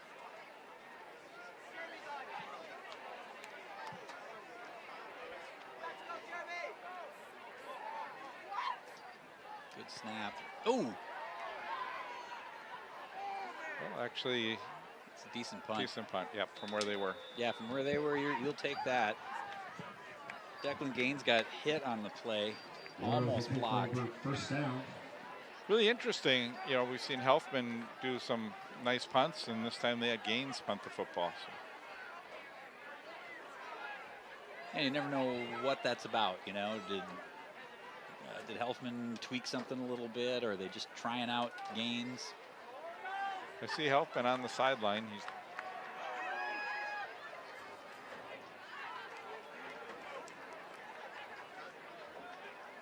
I mean, if your quarterback also doubles as a punter, that can be good. It can be good in some situations. Not that one, but so great field position for Two Rivers. Schaefer, Moynihan, Oh. and Moynihan is tripped up. that's a That great was a run. saving tackle too. Yeah, great run by Moynihan, but I'm not sure who it was, but he saved that from potentially being 6. Now look at that hole. The blocking for Moynihan has been just tremendous. Yeah, it looked like for the Orioles number 20, which they don't have Yeah, on our roster. we don't have him on our roster, but So we apologize.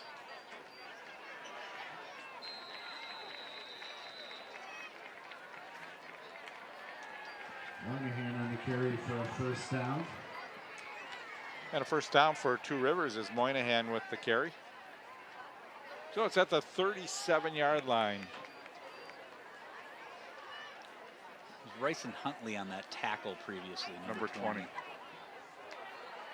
Thanks to our great crew. Throw over the middle, and it's intercepted by the Orioles.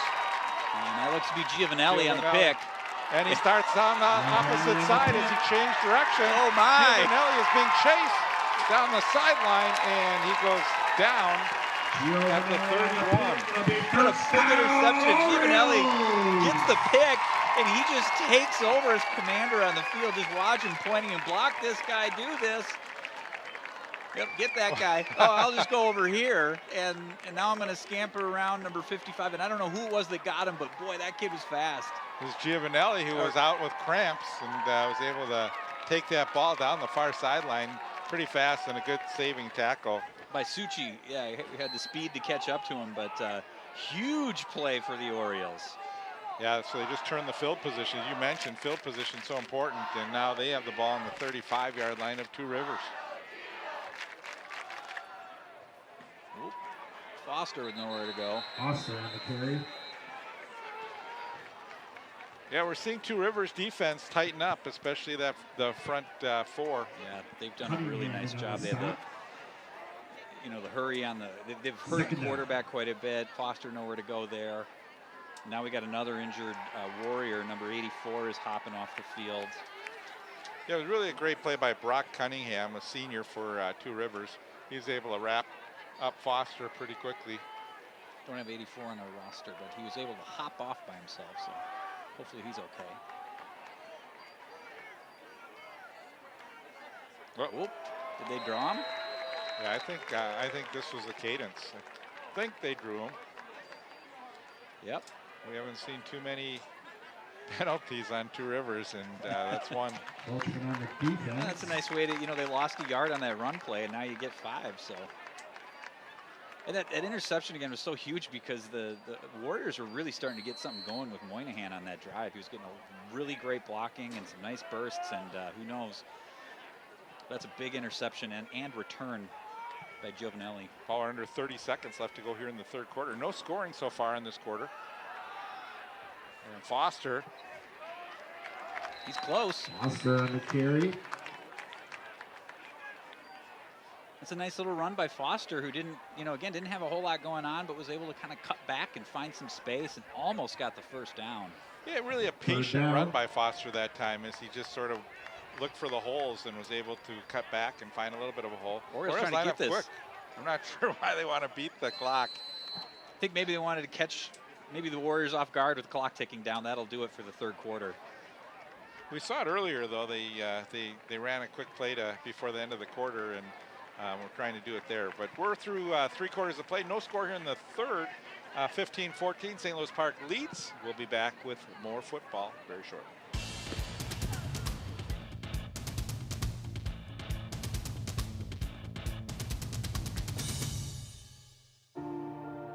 If you go to a waiting room for the cancer clinic at Children's, every parent is wondering, will that next breakthrough happen in time to save my child? We have the knowledge, we have the insights from decades of research. We may be able to cure cancer with no worse side effects than feeling like you have a cold for a couple days. It's not a question of if we're going to be able to do this, it's just a matter of when. The quality of the medical care at Seattle Children's Hospital and the depth and breadth of the research community here will impact the well-being of children throughout the world. Seattle Children's is working relentlessly to improve treatments for more than 200 diseases and conditions. And as one of the nation's top children's hospitals, we're not just beating the odds, we're changing them for all kid kind. Find a clinical trial that could change everything at seattlechildrens.org/clinical trials. Underway here in the fourth quarter. Handoff goes to Hager. Hager drags the defender. Hager on the carry. And he'll have a first down for the Orioles. The Orioles in a great spot here with being the fourth quarter. They're up 15-14. First down, getting deep into the Warriors territory here. They'd sure like to get this in the end zone and go up potentially 7 or 8 points. Gaines with Hager in the backfield.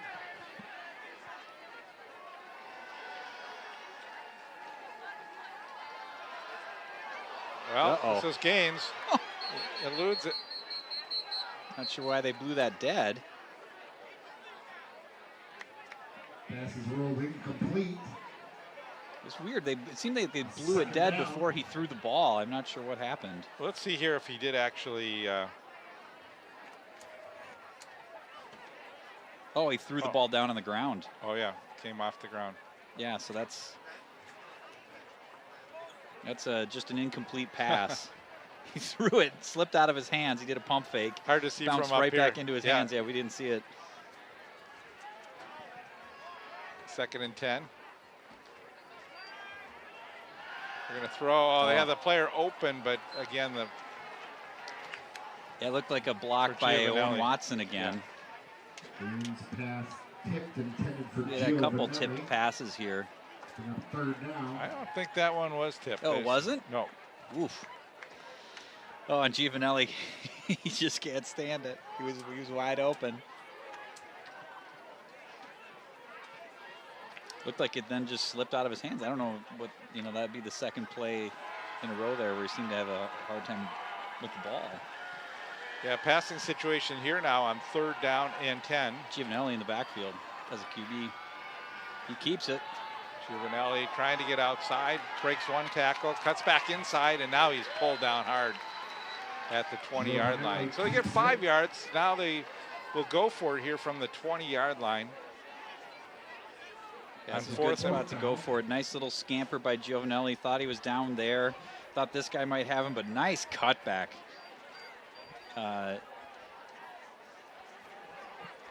So it is now 4th down, 6 yards to go. Big play for the Orioles and a big defensive opportunity here for Two Rivers to see if they can get the football back. Yep, 10:45 to play in the game. We are set up for what could be a really exciting finish tonight. Gaines, he looks downfield, throw short. He had him too. Giovanelli's passing complete. Oh, that was Giovanelli. Oh, that was Giovanelli to Amos, yeah. And he was upset with himself there. Yeah, he had him wide open. He just underthrew him. Really hard to see the numbers from up here, and again, they've been switching off between Giovanelli on a few plays versus Gaines.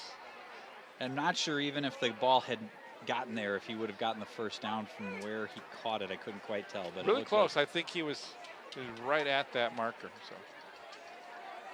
So the Warriors take over on downs. Moynihan. And there goes Moynihan again.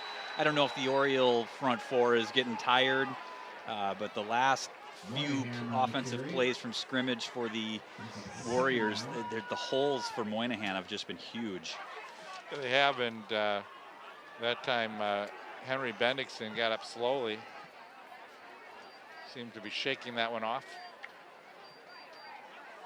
Oh, a lot of pressure and a completed pass. Really a great job by Schaefer to get rid of that football.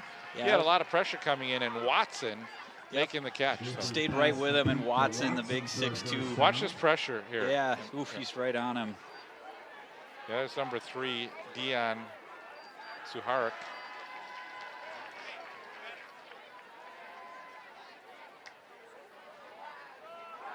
Oh, there's another throw over the middle. Again, the Orioles are putting some pressure on Schaefer, yeah. I think they heard me say that they might be tired. Again, that was number 3, Suharik.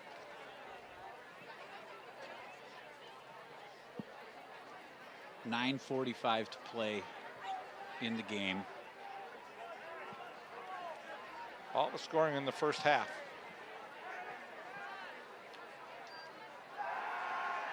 Now they blitz pressure. Here's a throw downfield. No one there. Nobody there. Yeah, I think the pressure was on him, and he was not able to quite set his feet and throw the ball exactly where he wanted it, I think is what happened there. We got a player down now. And he luckily found a spot where nobody was, so it wasn't picked off or anything. Let's see who that is. He's twisted up. Looks like cramping again.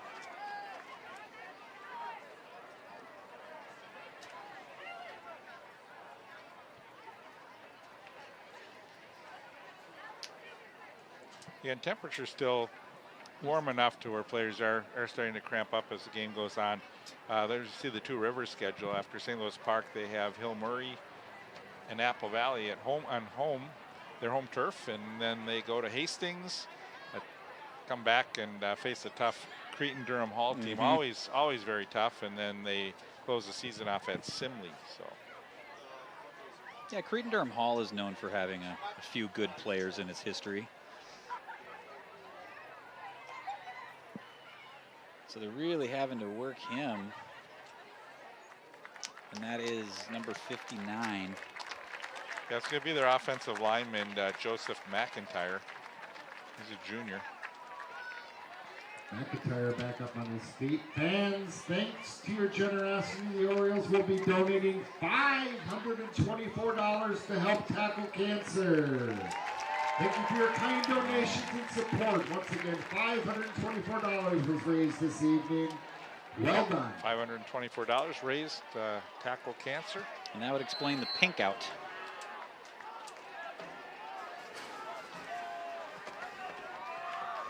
Randy Shaver's done a great job getting he sure has. Out to all the schools.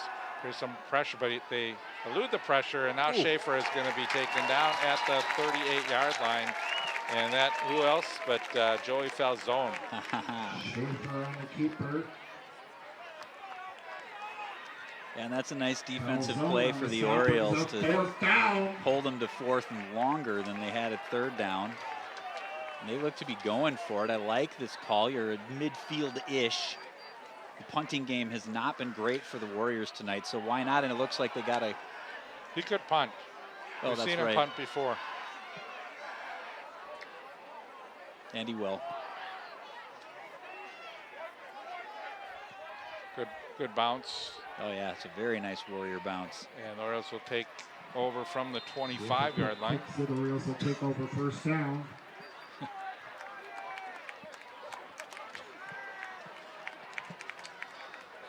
Yeah, so the Orioles take over with 8:48 to play in the game. Nobody scored this half. Both teams looking for big victories for themselves. The Warriors 0-2, Orioles 1-1, but have not won at home yet this year.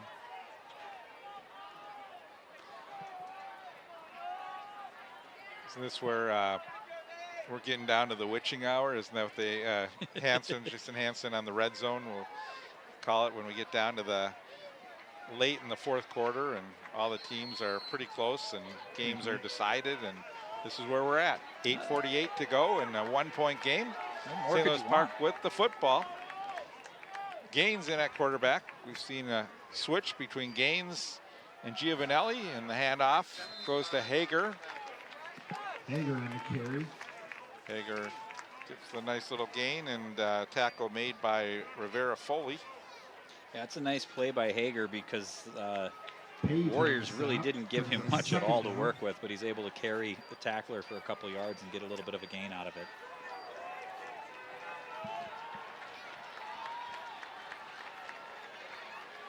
This is where field position is so important. Yep. Trying to draw him off sides. Low snap, and I don't know what happened. Yeah. I mean, definitely low snap, but did somebody move? Didn't see a flag. Oh, there was a flag. This one's going to be on the offense. 5 yards on St. Louis Park, I think, legal procedure. Second down. Yep. So it'll stay second down, go down to second down and 12. 8 minutes to play in the game.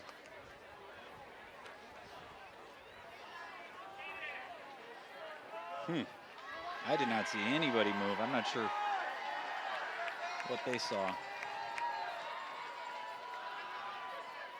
Well, no room for Hager to run. Nowhere to go. I think they knew exactly what was happening on that play. They bust through and tackled him for another loss. And now it's going to be third down. Yeah, Two Rivers defense has really played well here in the second half, and St. Louis Park has been unable to get anything going here, and now they're in a passing situation. They got to be very careful too, because they are pinned pretty far back in their own territory at the 20-yard line. So yeah, you don't want to give up a pick six, but you also got that weapon in Giovanelli. You do, but you also have now the defense playing for a pass, and they're going to just throw this one incomplete. That was A.J. Foster, and A.J. just unable to get his hands on that. I'm not sure he would have had that much room to run, but no, but you'll see he did that whole thing of turning his head upfield before he really had the ball. You can just kind of see him. Yeah, it was actually a nice pass over the hands. But like you said, I don't know how much more he would have gotten out of that. Khalil Lydon was coming in pretty strong, so would have had to have a really nice move to get away from Lydon. But had he gotten away from him, he may have had an opportunity to get that first down. Oof. Well, I think we have movement on the Orioles. So you're moving back again. Which is starting to get into dangerous territory if they keep backing up. Gaines is actually doing the punting.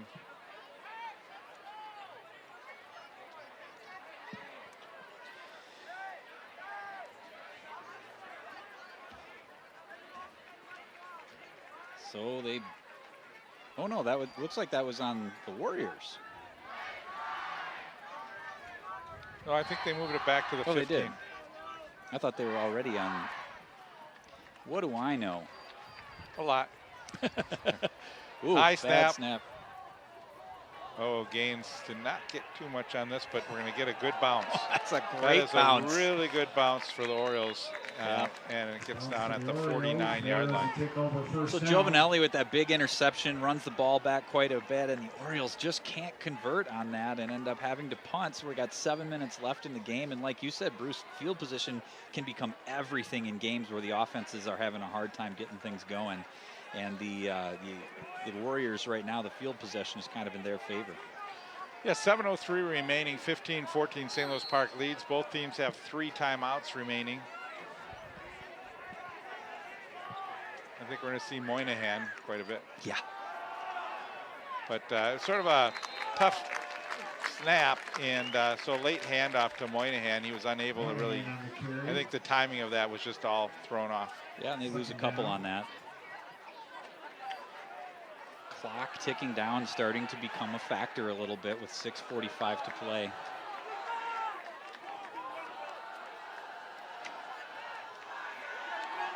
Moynihan again, and Moynihan will go down at the 50, so it brings up a 3rd down and 11. That's what we call stingy defense on that play. Just not letting him. I mean, he came in hard. And that was Bendixson. Really nice, strong tackle to keep him from gaining much.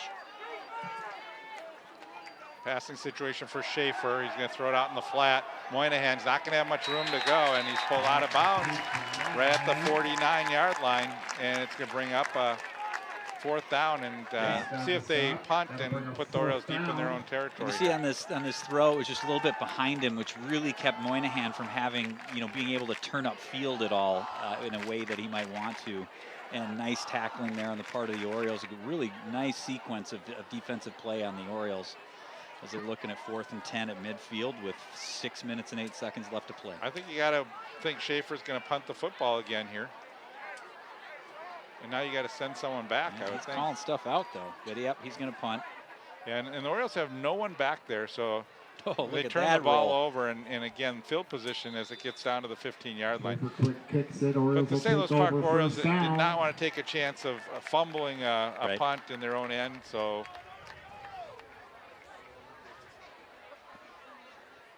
We got quite a big fog it's of a big fog or some something. green smoke bomb or something. Not sure what's going on.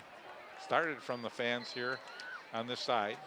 It almost looks like somebody's got a grill or something back there behind the stands. I'm not sure, but Then you think it's St. Patty's Day because it was green. is it spring already? Hager. Oh, Well, that's a good run by Hager. Hager on the Following carry. the offensive line down to the 23-yard line. So it's what the Orioles are going to need, a few first downs running the football if they can.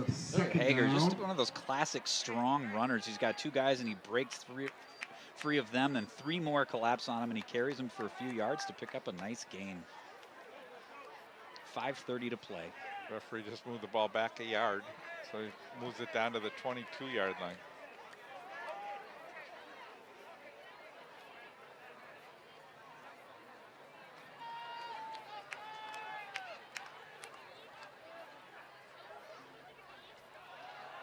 Good run by Hager.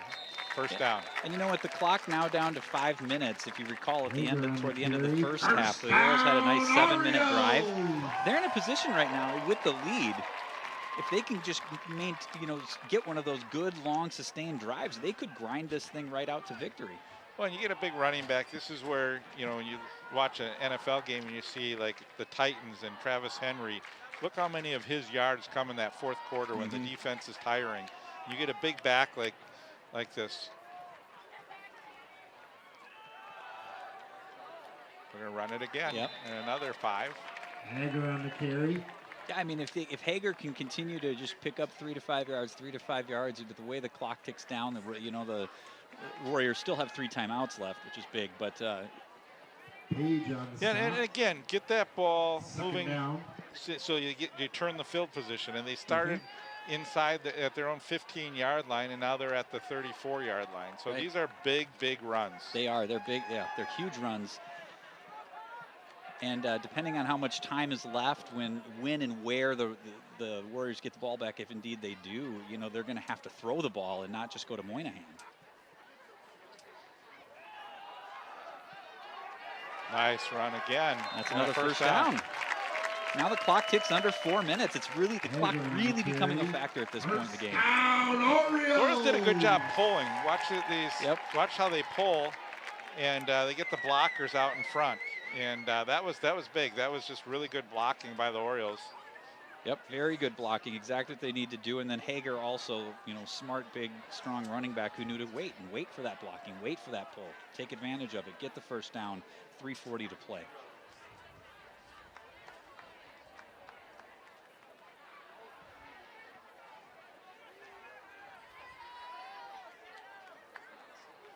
It almost looked like offsides. Yeah.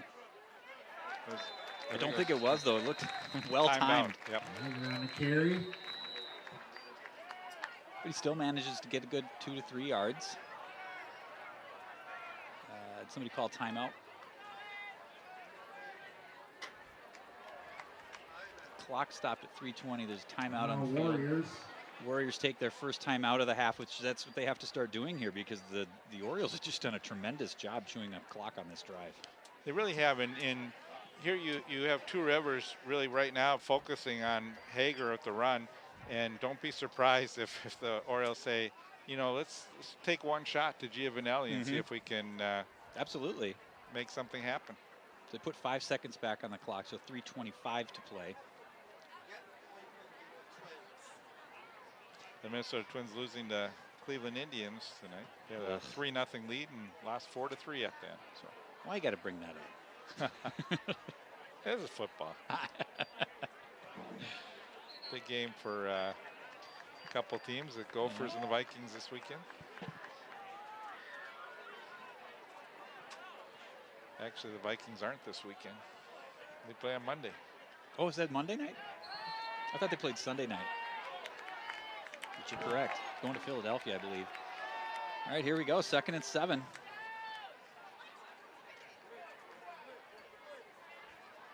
Gaines. Oof. Hager, and he's going to go down at the 40.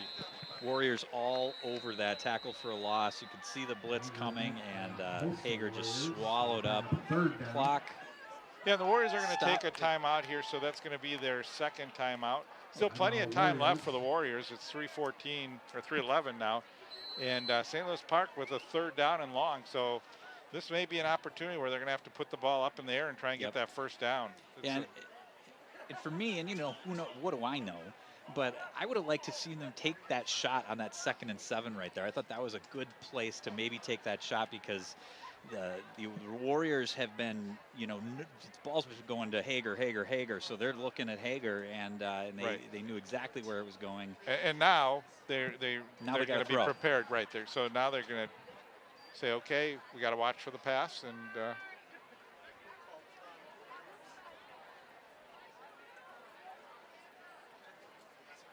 so presumably the Orioles took the timeout. I think the Warriors did. Oh. Well, the clock had continued to run after the timeout was called, and then they put some ticks back on, I think. Yeah, now they have it at 2-2 for both teams have 2 timeouts left. Yeah, so the Orioles took that timeout. Yeah, the defense is set up now, expecting a pass. Yeah, we'll see. I'd love to see a little slant pass, you know, something kind of shorten up the middle there. We'll see. But it's a give to Hager. So the ball at the 45-yard line, and we got a Warrior player down. Looks like number 77, Peter Rivera Foley. Yeah, it looks like to be maybe his left leg. Looks like a cramp.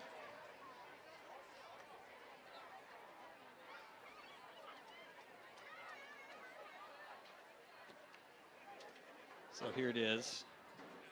It'll give to Hager, and just not a whole lot to work with there on a 3rd and long. Yeah, it was a nice tackle by Mogelson. Yeah, because may have had an opportunity to get another 3-4 yards, and then it would have given the Orioles a really tough decision with needing 5 yards to go. Here's the standings in the Suburban Red Conference. Yeah, Academy of Holy Angels, that is a game we have on our docket coming up in a couple weeks. And but the next game for St. Louis Park will be a week from tomorrow, which will be against Benilde St. Margaret's. Noon game.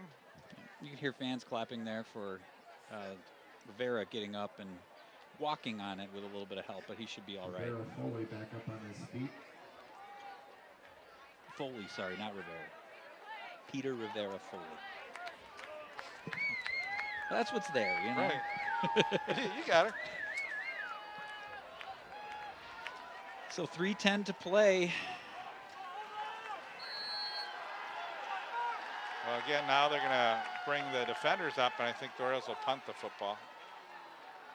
Yeah, everything says 3rd down, but it should be 4th, right? It is 4th. Yep, it's 4th down. Oh, drops it. Nice pooch. Well, this is a really good punt. Oh, my goodness. Yes. And again, it's one of those plays where we get another injured player, maybe another cramp,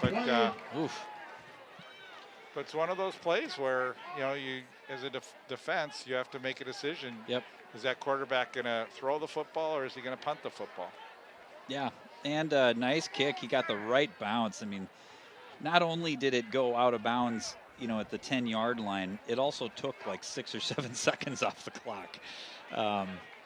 And you can see 75 there just he's pulling just up struggling to get, We got to hydrate him. That's Clintel Page.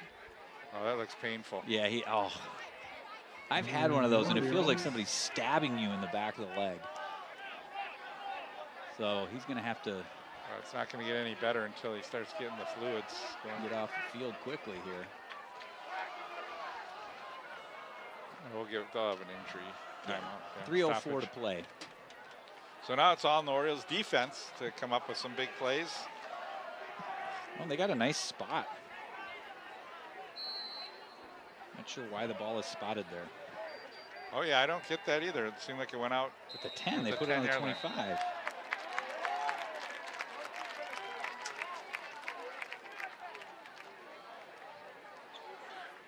Unless there's a penalty. Yeah, that we missed. The only thing would have been if there was a penalty, a 15-yarder on the Orioles, because it seemed to go out on the 10. But I didn't see any flags or calls, though, either. Maybe they're playing like my old schoolyard rules, where it's where it lands. Rolling. Schaefer, and he's going to go down at the 20-yard line. Yeah, this is going to be tough for the Warriors, it seems. They're going to probably have to get some big play, and we got another player down. That'll also stop the clock. So I think they all stopped drinking fluids at the right same time, because we 2:53 to play. In the 2 games that I've broadcast so far this year, I have seen more muscle tightening on the opposing team than I've ever seen. I don't quite understand it. Yeah, it's a very painful thing that happens to these players, and so no fun, and definitely not just laying on the field for no reason at all. Right, this is a pretty painful cramp. And is that Schaefer? I didn't see the number. I think it was a lineman, but it's got a 2. Thinking maybe 52, could be Brock Cunningham, we're not sure. But again, it is nothing too serious in that it looks like it's just muscle cramps, but very painful nonetheless. There's your Warrior fans, traveled here from Southeast Metro. I want to say Inver Grove Heights, can't remember exactly, but traveling to support their team. Mendota Heights. Yep. One of those heights. Yeah, beautiful part of the Metro. It was Brock Cunningham. Okay. Cunningham back up on his feet. He's looking like he's going to be just fine. Here we go, 2:53 to play. 2nd and 16. So now we're going to see Schaefer having to throw the football a little bit, and the Orioles are going to see if they can get some pressure on the quarterback so Schaefer's players don't get downfield. He's had a couple open receivers throughout the game. Back to pass. Schaefer's got time to throw. He's got a man. Player, and it's just overthrown. He just missed him. That could have been 6. Yeah, that was number 10, Rizlov. 3rd and long. That's one that, as a coach, you just like, it's like we did everything your right. Everything right. It's just like, oh my God. Yeah. We saw that in the Vikings game. Those throws are tough to make, though. I mean, they have to be just precise. There's a high snap. Hard snap, They're going to throw to the corner, and it's incomplete. Giovanelli defending on the play. Suchi almost had that one, though. Defended by Giovanelli. So here we go. 4th down. 4th and long. This is really kind of it here, probably. We still have 2 timeouts left for, but you might punt here. Yes, with 2 timeouts and where you are on the field. they're going to go for it here. Schaefer back to pass. He's got a lot of time to throw. He's got a man wide open. He's got it. First down. I don't know what happened there. Big miscommunication, I think, on the part of the Orioles. Left number 10. Rizlov again. Rizlov just wide open. Easy play for the Warriors and a big conversion. Yeah, plenty of time, too, for Schaefer to throw the football that time, and Rizlov stuck into the flat and was wide open, or downfield, so. Big fourth down conversion for Two Rivers. And Schaefer has a completion. Coming to the near side and getting out of bounds at the 40-yard line is Suchi. Suchi wisely just kind of cutting that corner in the right angle to get out of bounds. 2:18 to play, and the Warriors are moving. Yeah, and this may be a situation where St. Louis Park may need a timeout just to regroup their defense here. Otherwise, they'll save it for their offense, but they need to stop. And Schaefer, quick throw. And you see how in the zone, Moynihan found a little opening. He just stepped into the open area there and was made for an easy completion for Schaefer. It's 3 plays in a row where the Warriors have had somebody wide open. So they're doing something offensively that's just kind of messing up the Oriole defense a little bit. And now they're just going to hand the ball off to Moynihan, and he was just tripped up. Moynihan on the carry. Yeah, Moynihan with a big carry. I'm not sure who grabbed him. I think it was that number 20 again. What's his name? Got to write down his name. 1:41 to play. Schaefer is going to let it go, but no one's there. Schaefer's pass incomplete down the middle. Bryson. Second down. Bryson Huntley? Bryson Huntley, I think, is number 20. Write that one down for us, because Bryson's had a couple nice plays. He has. Of course, my pen died, but I got it. 1:36 to play. The Warriors in a great spot right here. Working their way into field goal range, even if they need to. Schaefer. And wide open, and Sushi is down towards the end zone. I think he's got it. Touchdown. Wow. So St. Louis Park's going to have a minute 30 to try and see if they can get back in this football game. But Two Rivers with a late touchdown, and all because of the fourth down conversion that they had. Otherwise, this game was... They had nothing going, Bruce, on this drive. They were just getting stuffed and stuffed and stuffed. They had a 4th and long. They convert, and then they just move the ball down the field with ease. The huge touchdown with 1:30 to play to take the lead. Yeah, what a great pass and good catch by Suchi, and a really great comeback for great drive for this Two Rivers team. They're going to go for 2 here.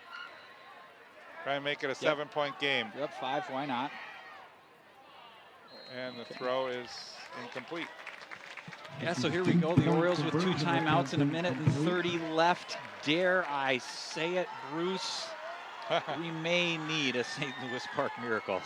Well, we had him last year. We had a couple big comebacks, and we'll see if 2022 is as good as 2021 was for St. Louis Park. And that's just a really great composure on the part of the Warriors, who were really struggling. The Orioles were driving the ball, ticked a bunch of time off the clock, made that a factor.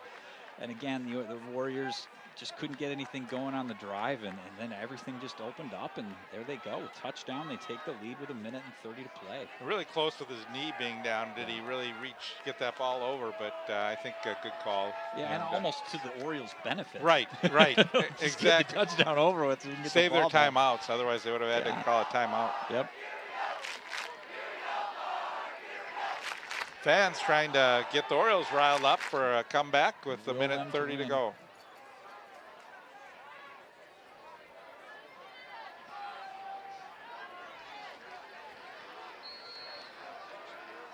Ball kick from the 40. Orioles will have a return. Looks like Foster. Well, he seemed like he was waiting for the block to come, and it seemed like he was a little slow picking his spot. I think he needed to just start upfield a little bit faster there. Yeah, especially when you're quick like he is. And he kind of, you're right, he slowed down there, and it just allowed number 32, that's Mason Krupany, I'm not sure how to pronounce his name, but got him on the jersey, and that enabled them to get him down at the, what is that, this 22-yard line, yep. So a lot of work for the Orioles to do here, 1:25 to play, but they've got that deep threat in Giovanelli. Pair of wideouts to the near side. Gaines just throws it, and a quick catch and out of bounds. That was Teddy Dallin. Pass complete to Dallin, brings up second down. Took 4 seconds off the clock, but they got 4 yards. Yep. With 2 timeouts, minute 21 left, and the clock stoppage on first downs, you could do a couple of those. They're going to need a big play. Back to pass thrown. Too short. Yep.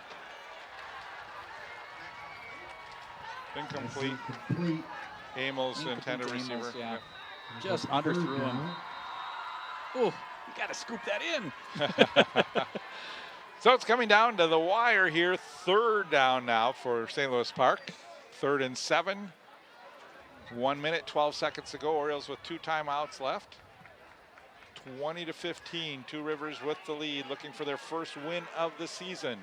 St. Louis Park looking for their 2nd win of the season. And in order to do that, they're going to have a big comeback here with 1:12 to go. They're putting a few more seconds back on the clock. It's 1:16.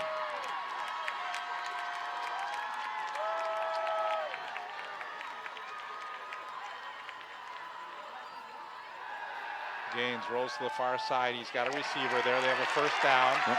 And getting out of bounds. Look like that Dallin again. Yep. That's a nice first down and get out of bounds. Moving the ball. Who knows what can happen, Bruce? And isn't this just what it's all about? It really is. And they're at the 38-yard line now. So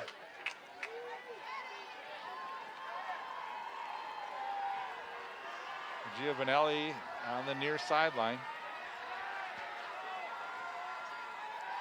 And they roll to the near side. He's got time to throw. Throws.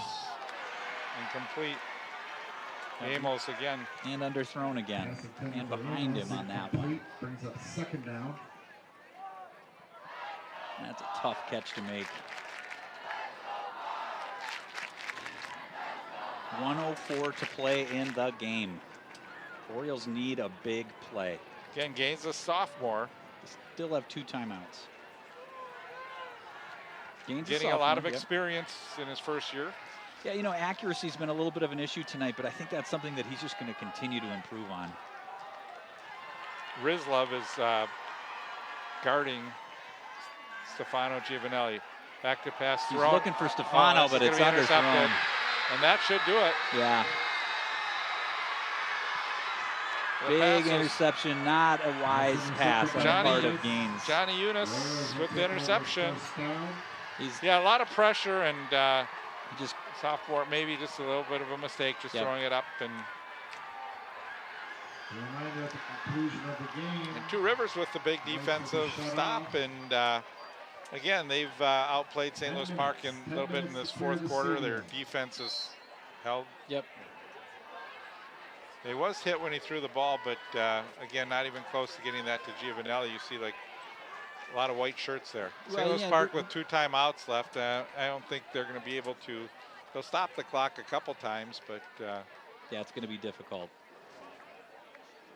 And when you're needing to hop up to throw it like he did there in a situation like that, it's just not a wise throw to make. And he's young and he's going to learn and he's going to continue to get better. There's a lot of tools there that he has, so hopefully he's not too hard on himself. There was some kind of penalty there in the Warriors. Delay a game, I think. Well, yardage is not exactly the issue here as much as clock with 59.2 seconds to play. Well, I think they were set up for victory formation, and then I think as the coaches look at the clock and 2 timeouts, they may have to still run a play here. So So I think to ice it, they probably need a first down.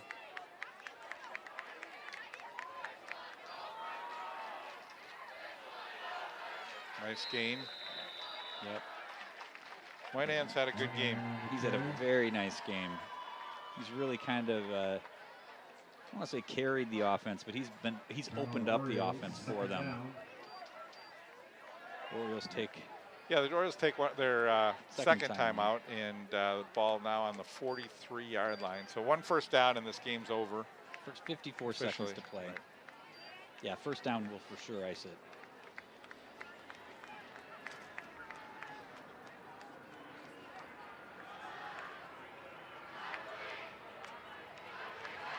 St. Louis Park needs one of those bad snaps that we've seen a couple times in this game. Yeah.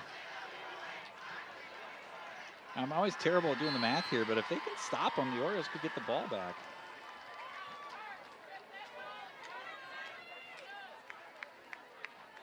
Scoreboard says 2 timeouts left, but they have 1 left. And the Orioles get the I got to bring them down to stop the clock. Call a timeout, 48 seconds left. Clock stops at 48 seconds. They might put a second or 2 back on, I'm not sure. That'll be the Orioles' last timeout, and it's going to be 3rd and long. I mean, if the Orioles were to get the ball back, it's going to be very, very few seconds. Because, yeah. Yeah, because with no more timeouts here, no matter what happens on 3rd down, the Warriors have another down to tick that thing. Yeah, I think really nothing. barring a fumble, Yep. it's going to be. But, you know, we thought we were going to have a close, good, hard-fought game, and that's exactly what we had. And kudos to the Warriors on that last drive. They just kind of turned it into another gear somehow and drove down the field to take the lead. Pierce getting the carry, and Pierce doing what he wants to do is just keep moving the chains. I don't know, they're stopping the clock. I'm not sure why the clock stopped. I didn't think St. Louis Park had another timeout. Did they get a bonus timeout, or was that one that we thought was on the Orioles, was that actually the Warriors? I'm not sure why the clock has stopped here. That's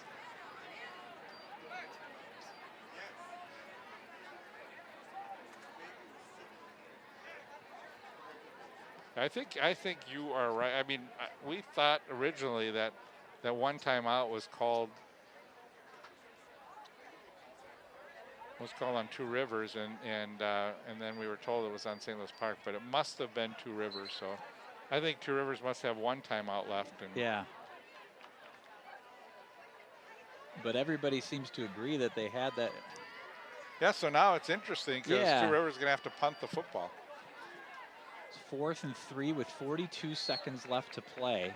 St. Louis Park, if I were them, I'd have 1 player back to receive the punt, but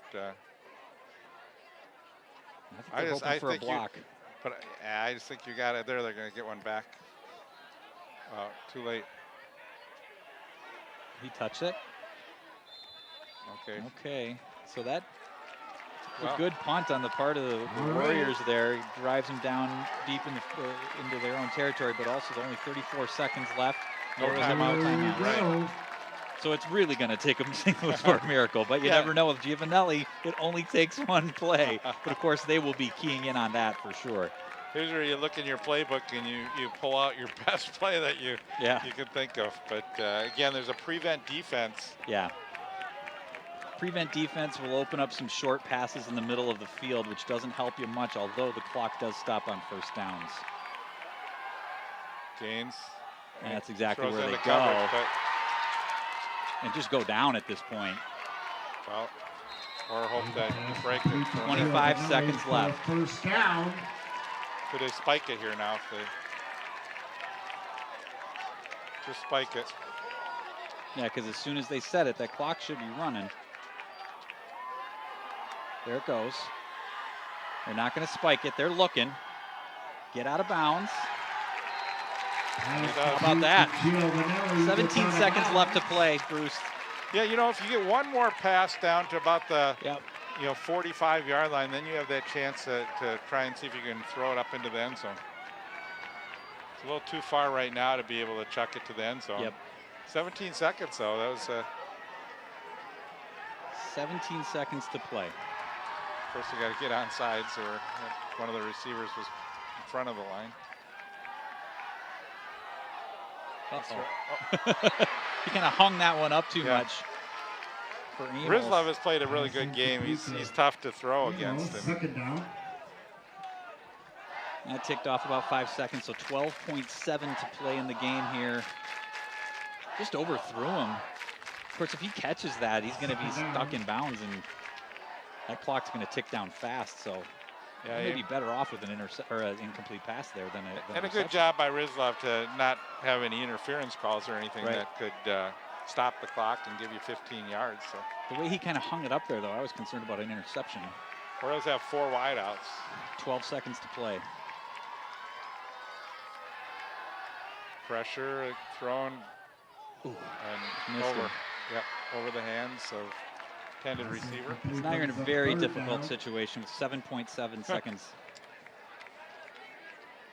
Yeah, you really got to call that miracle now. Hey, I've been doing what I can. I might have jinxed it calling it too early before, but yeah, just kind of overthrew Giovanelli there, and that's one you'd like to have because you could, get the ball on the 50. That helps you out a lot, but 7.7 seconds to go here. Now you just got to give it your all downfield, hope that maybe you draw an interference call or something to get one more play. Or find some weird, situation where you can scamper into the end zone after the catch. But they're going to have to go deep here. Yep. Nope. It's out of bounds with 3.4. 3.4 seconds left, ball on the 50-yard line. It should do it.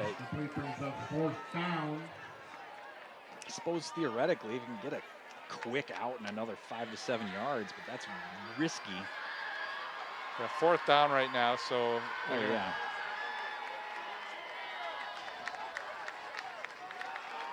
Warrior fans eagerly anticipating their first victory of the year.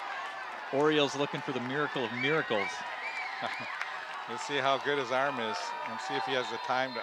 There's a penalty flag against the Orioles, so I believe we're going to have a false start. Oh, that's the last thing you want to do here is back up.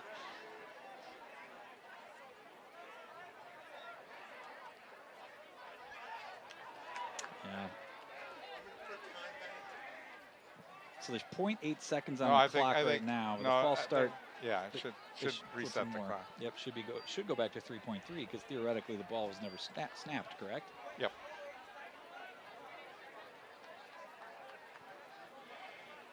Nothing put back on the clock yet, but we'll see.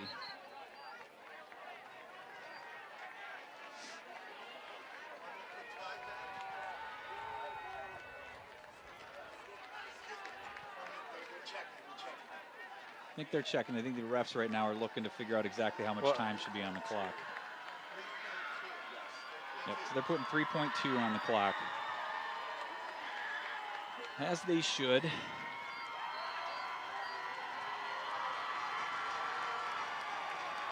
Okay, at the 45-yard line, last play of the game, barring any penalties.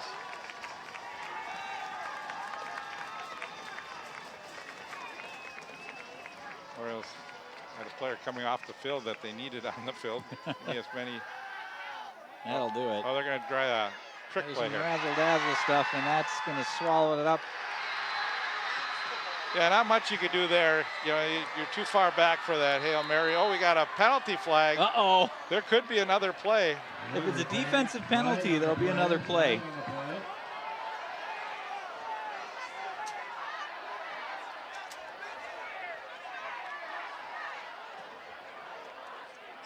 Let's see what the call is. Well, if this is a 15-yarder, St. Louis Park could. Personal foul on the defense. Was it after the play? Oh. Yep, they're lining up. Huh. I don't understand that, but. I don't either. I mean, I would. If it's after the play, then why would they even call a penalty? Right. But if they're calling a penalty after the play, then they have to, it shouldn't be able to end on that play. Right. Looks like that may be the case. It was after the play, game's over. It's kind of a meaningless penalty in that situation, but nevertheless, congratulations to the Warriors for their first victory of the year.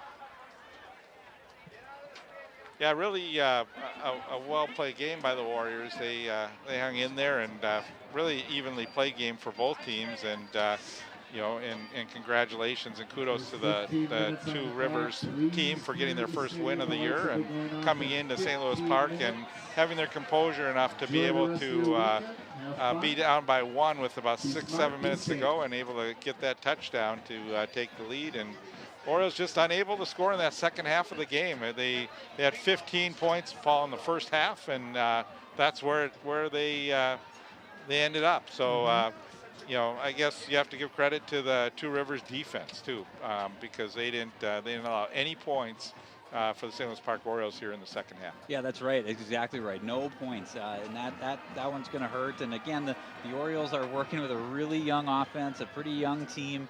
They're going to have a lot to talk about in the locker room and in practice this week to figure out what went wrong here. I think a lot of it they can correct, but I also think the big thing for me in this game, because remember the Warriors only scored once in this half as well, and it was because something clicked in them late in that drive when everything was stalling, and they just moved the ball down the field really well and exploited the Oriole defense.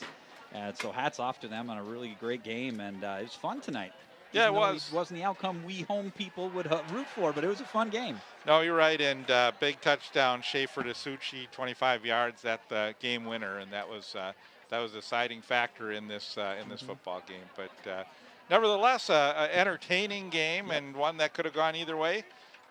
For the home team, unfortunately, they now are 1-2, and Two Rivers with their first win, they are 1-2 as well. So, Paul, it's been a pleasure working with you tonight, and I think our next game will be in a little over a week when we're at Benilde at noon on a Saturday afternoon. And if anyone wants to get out and watch some high school football, Benilde's a great place to go to see a football game. And so that'll be it for us from the Bruce Hoberman press box here in St. Louis Park.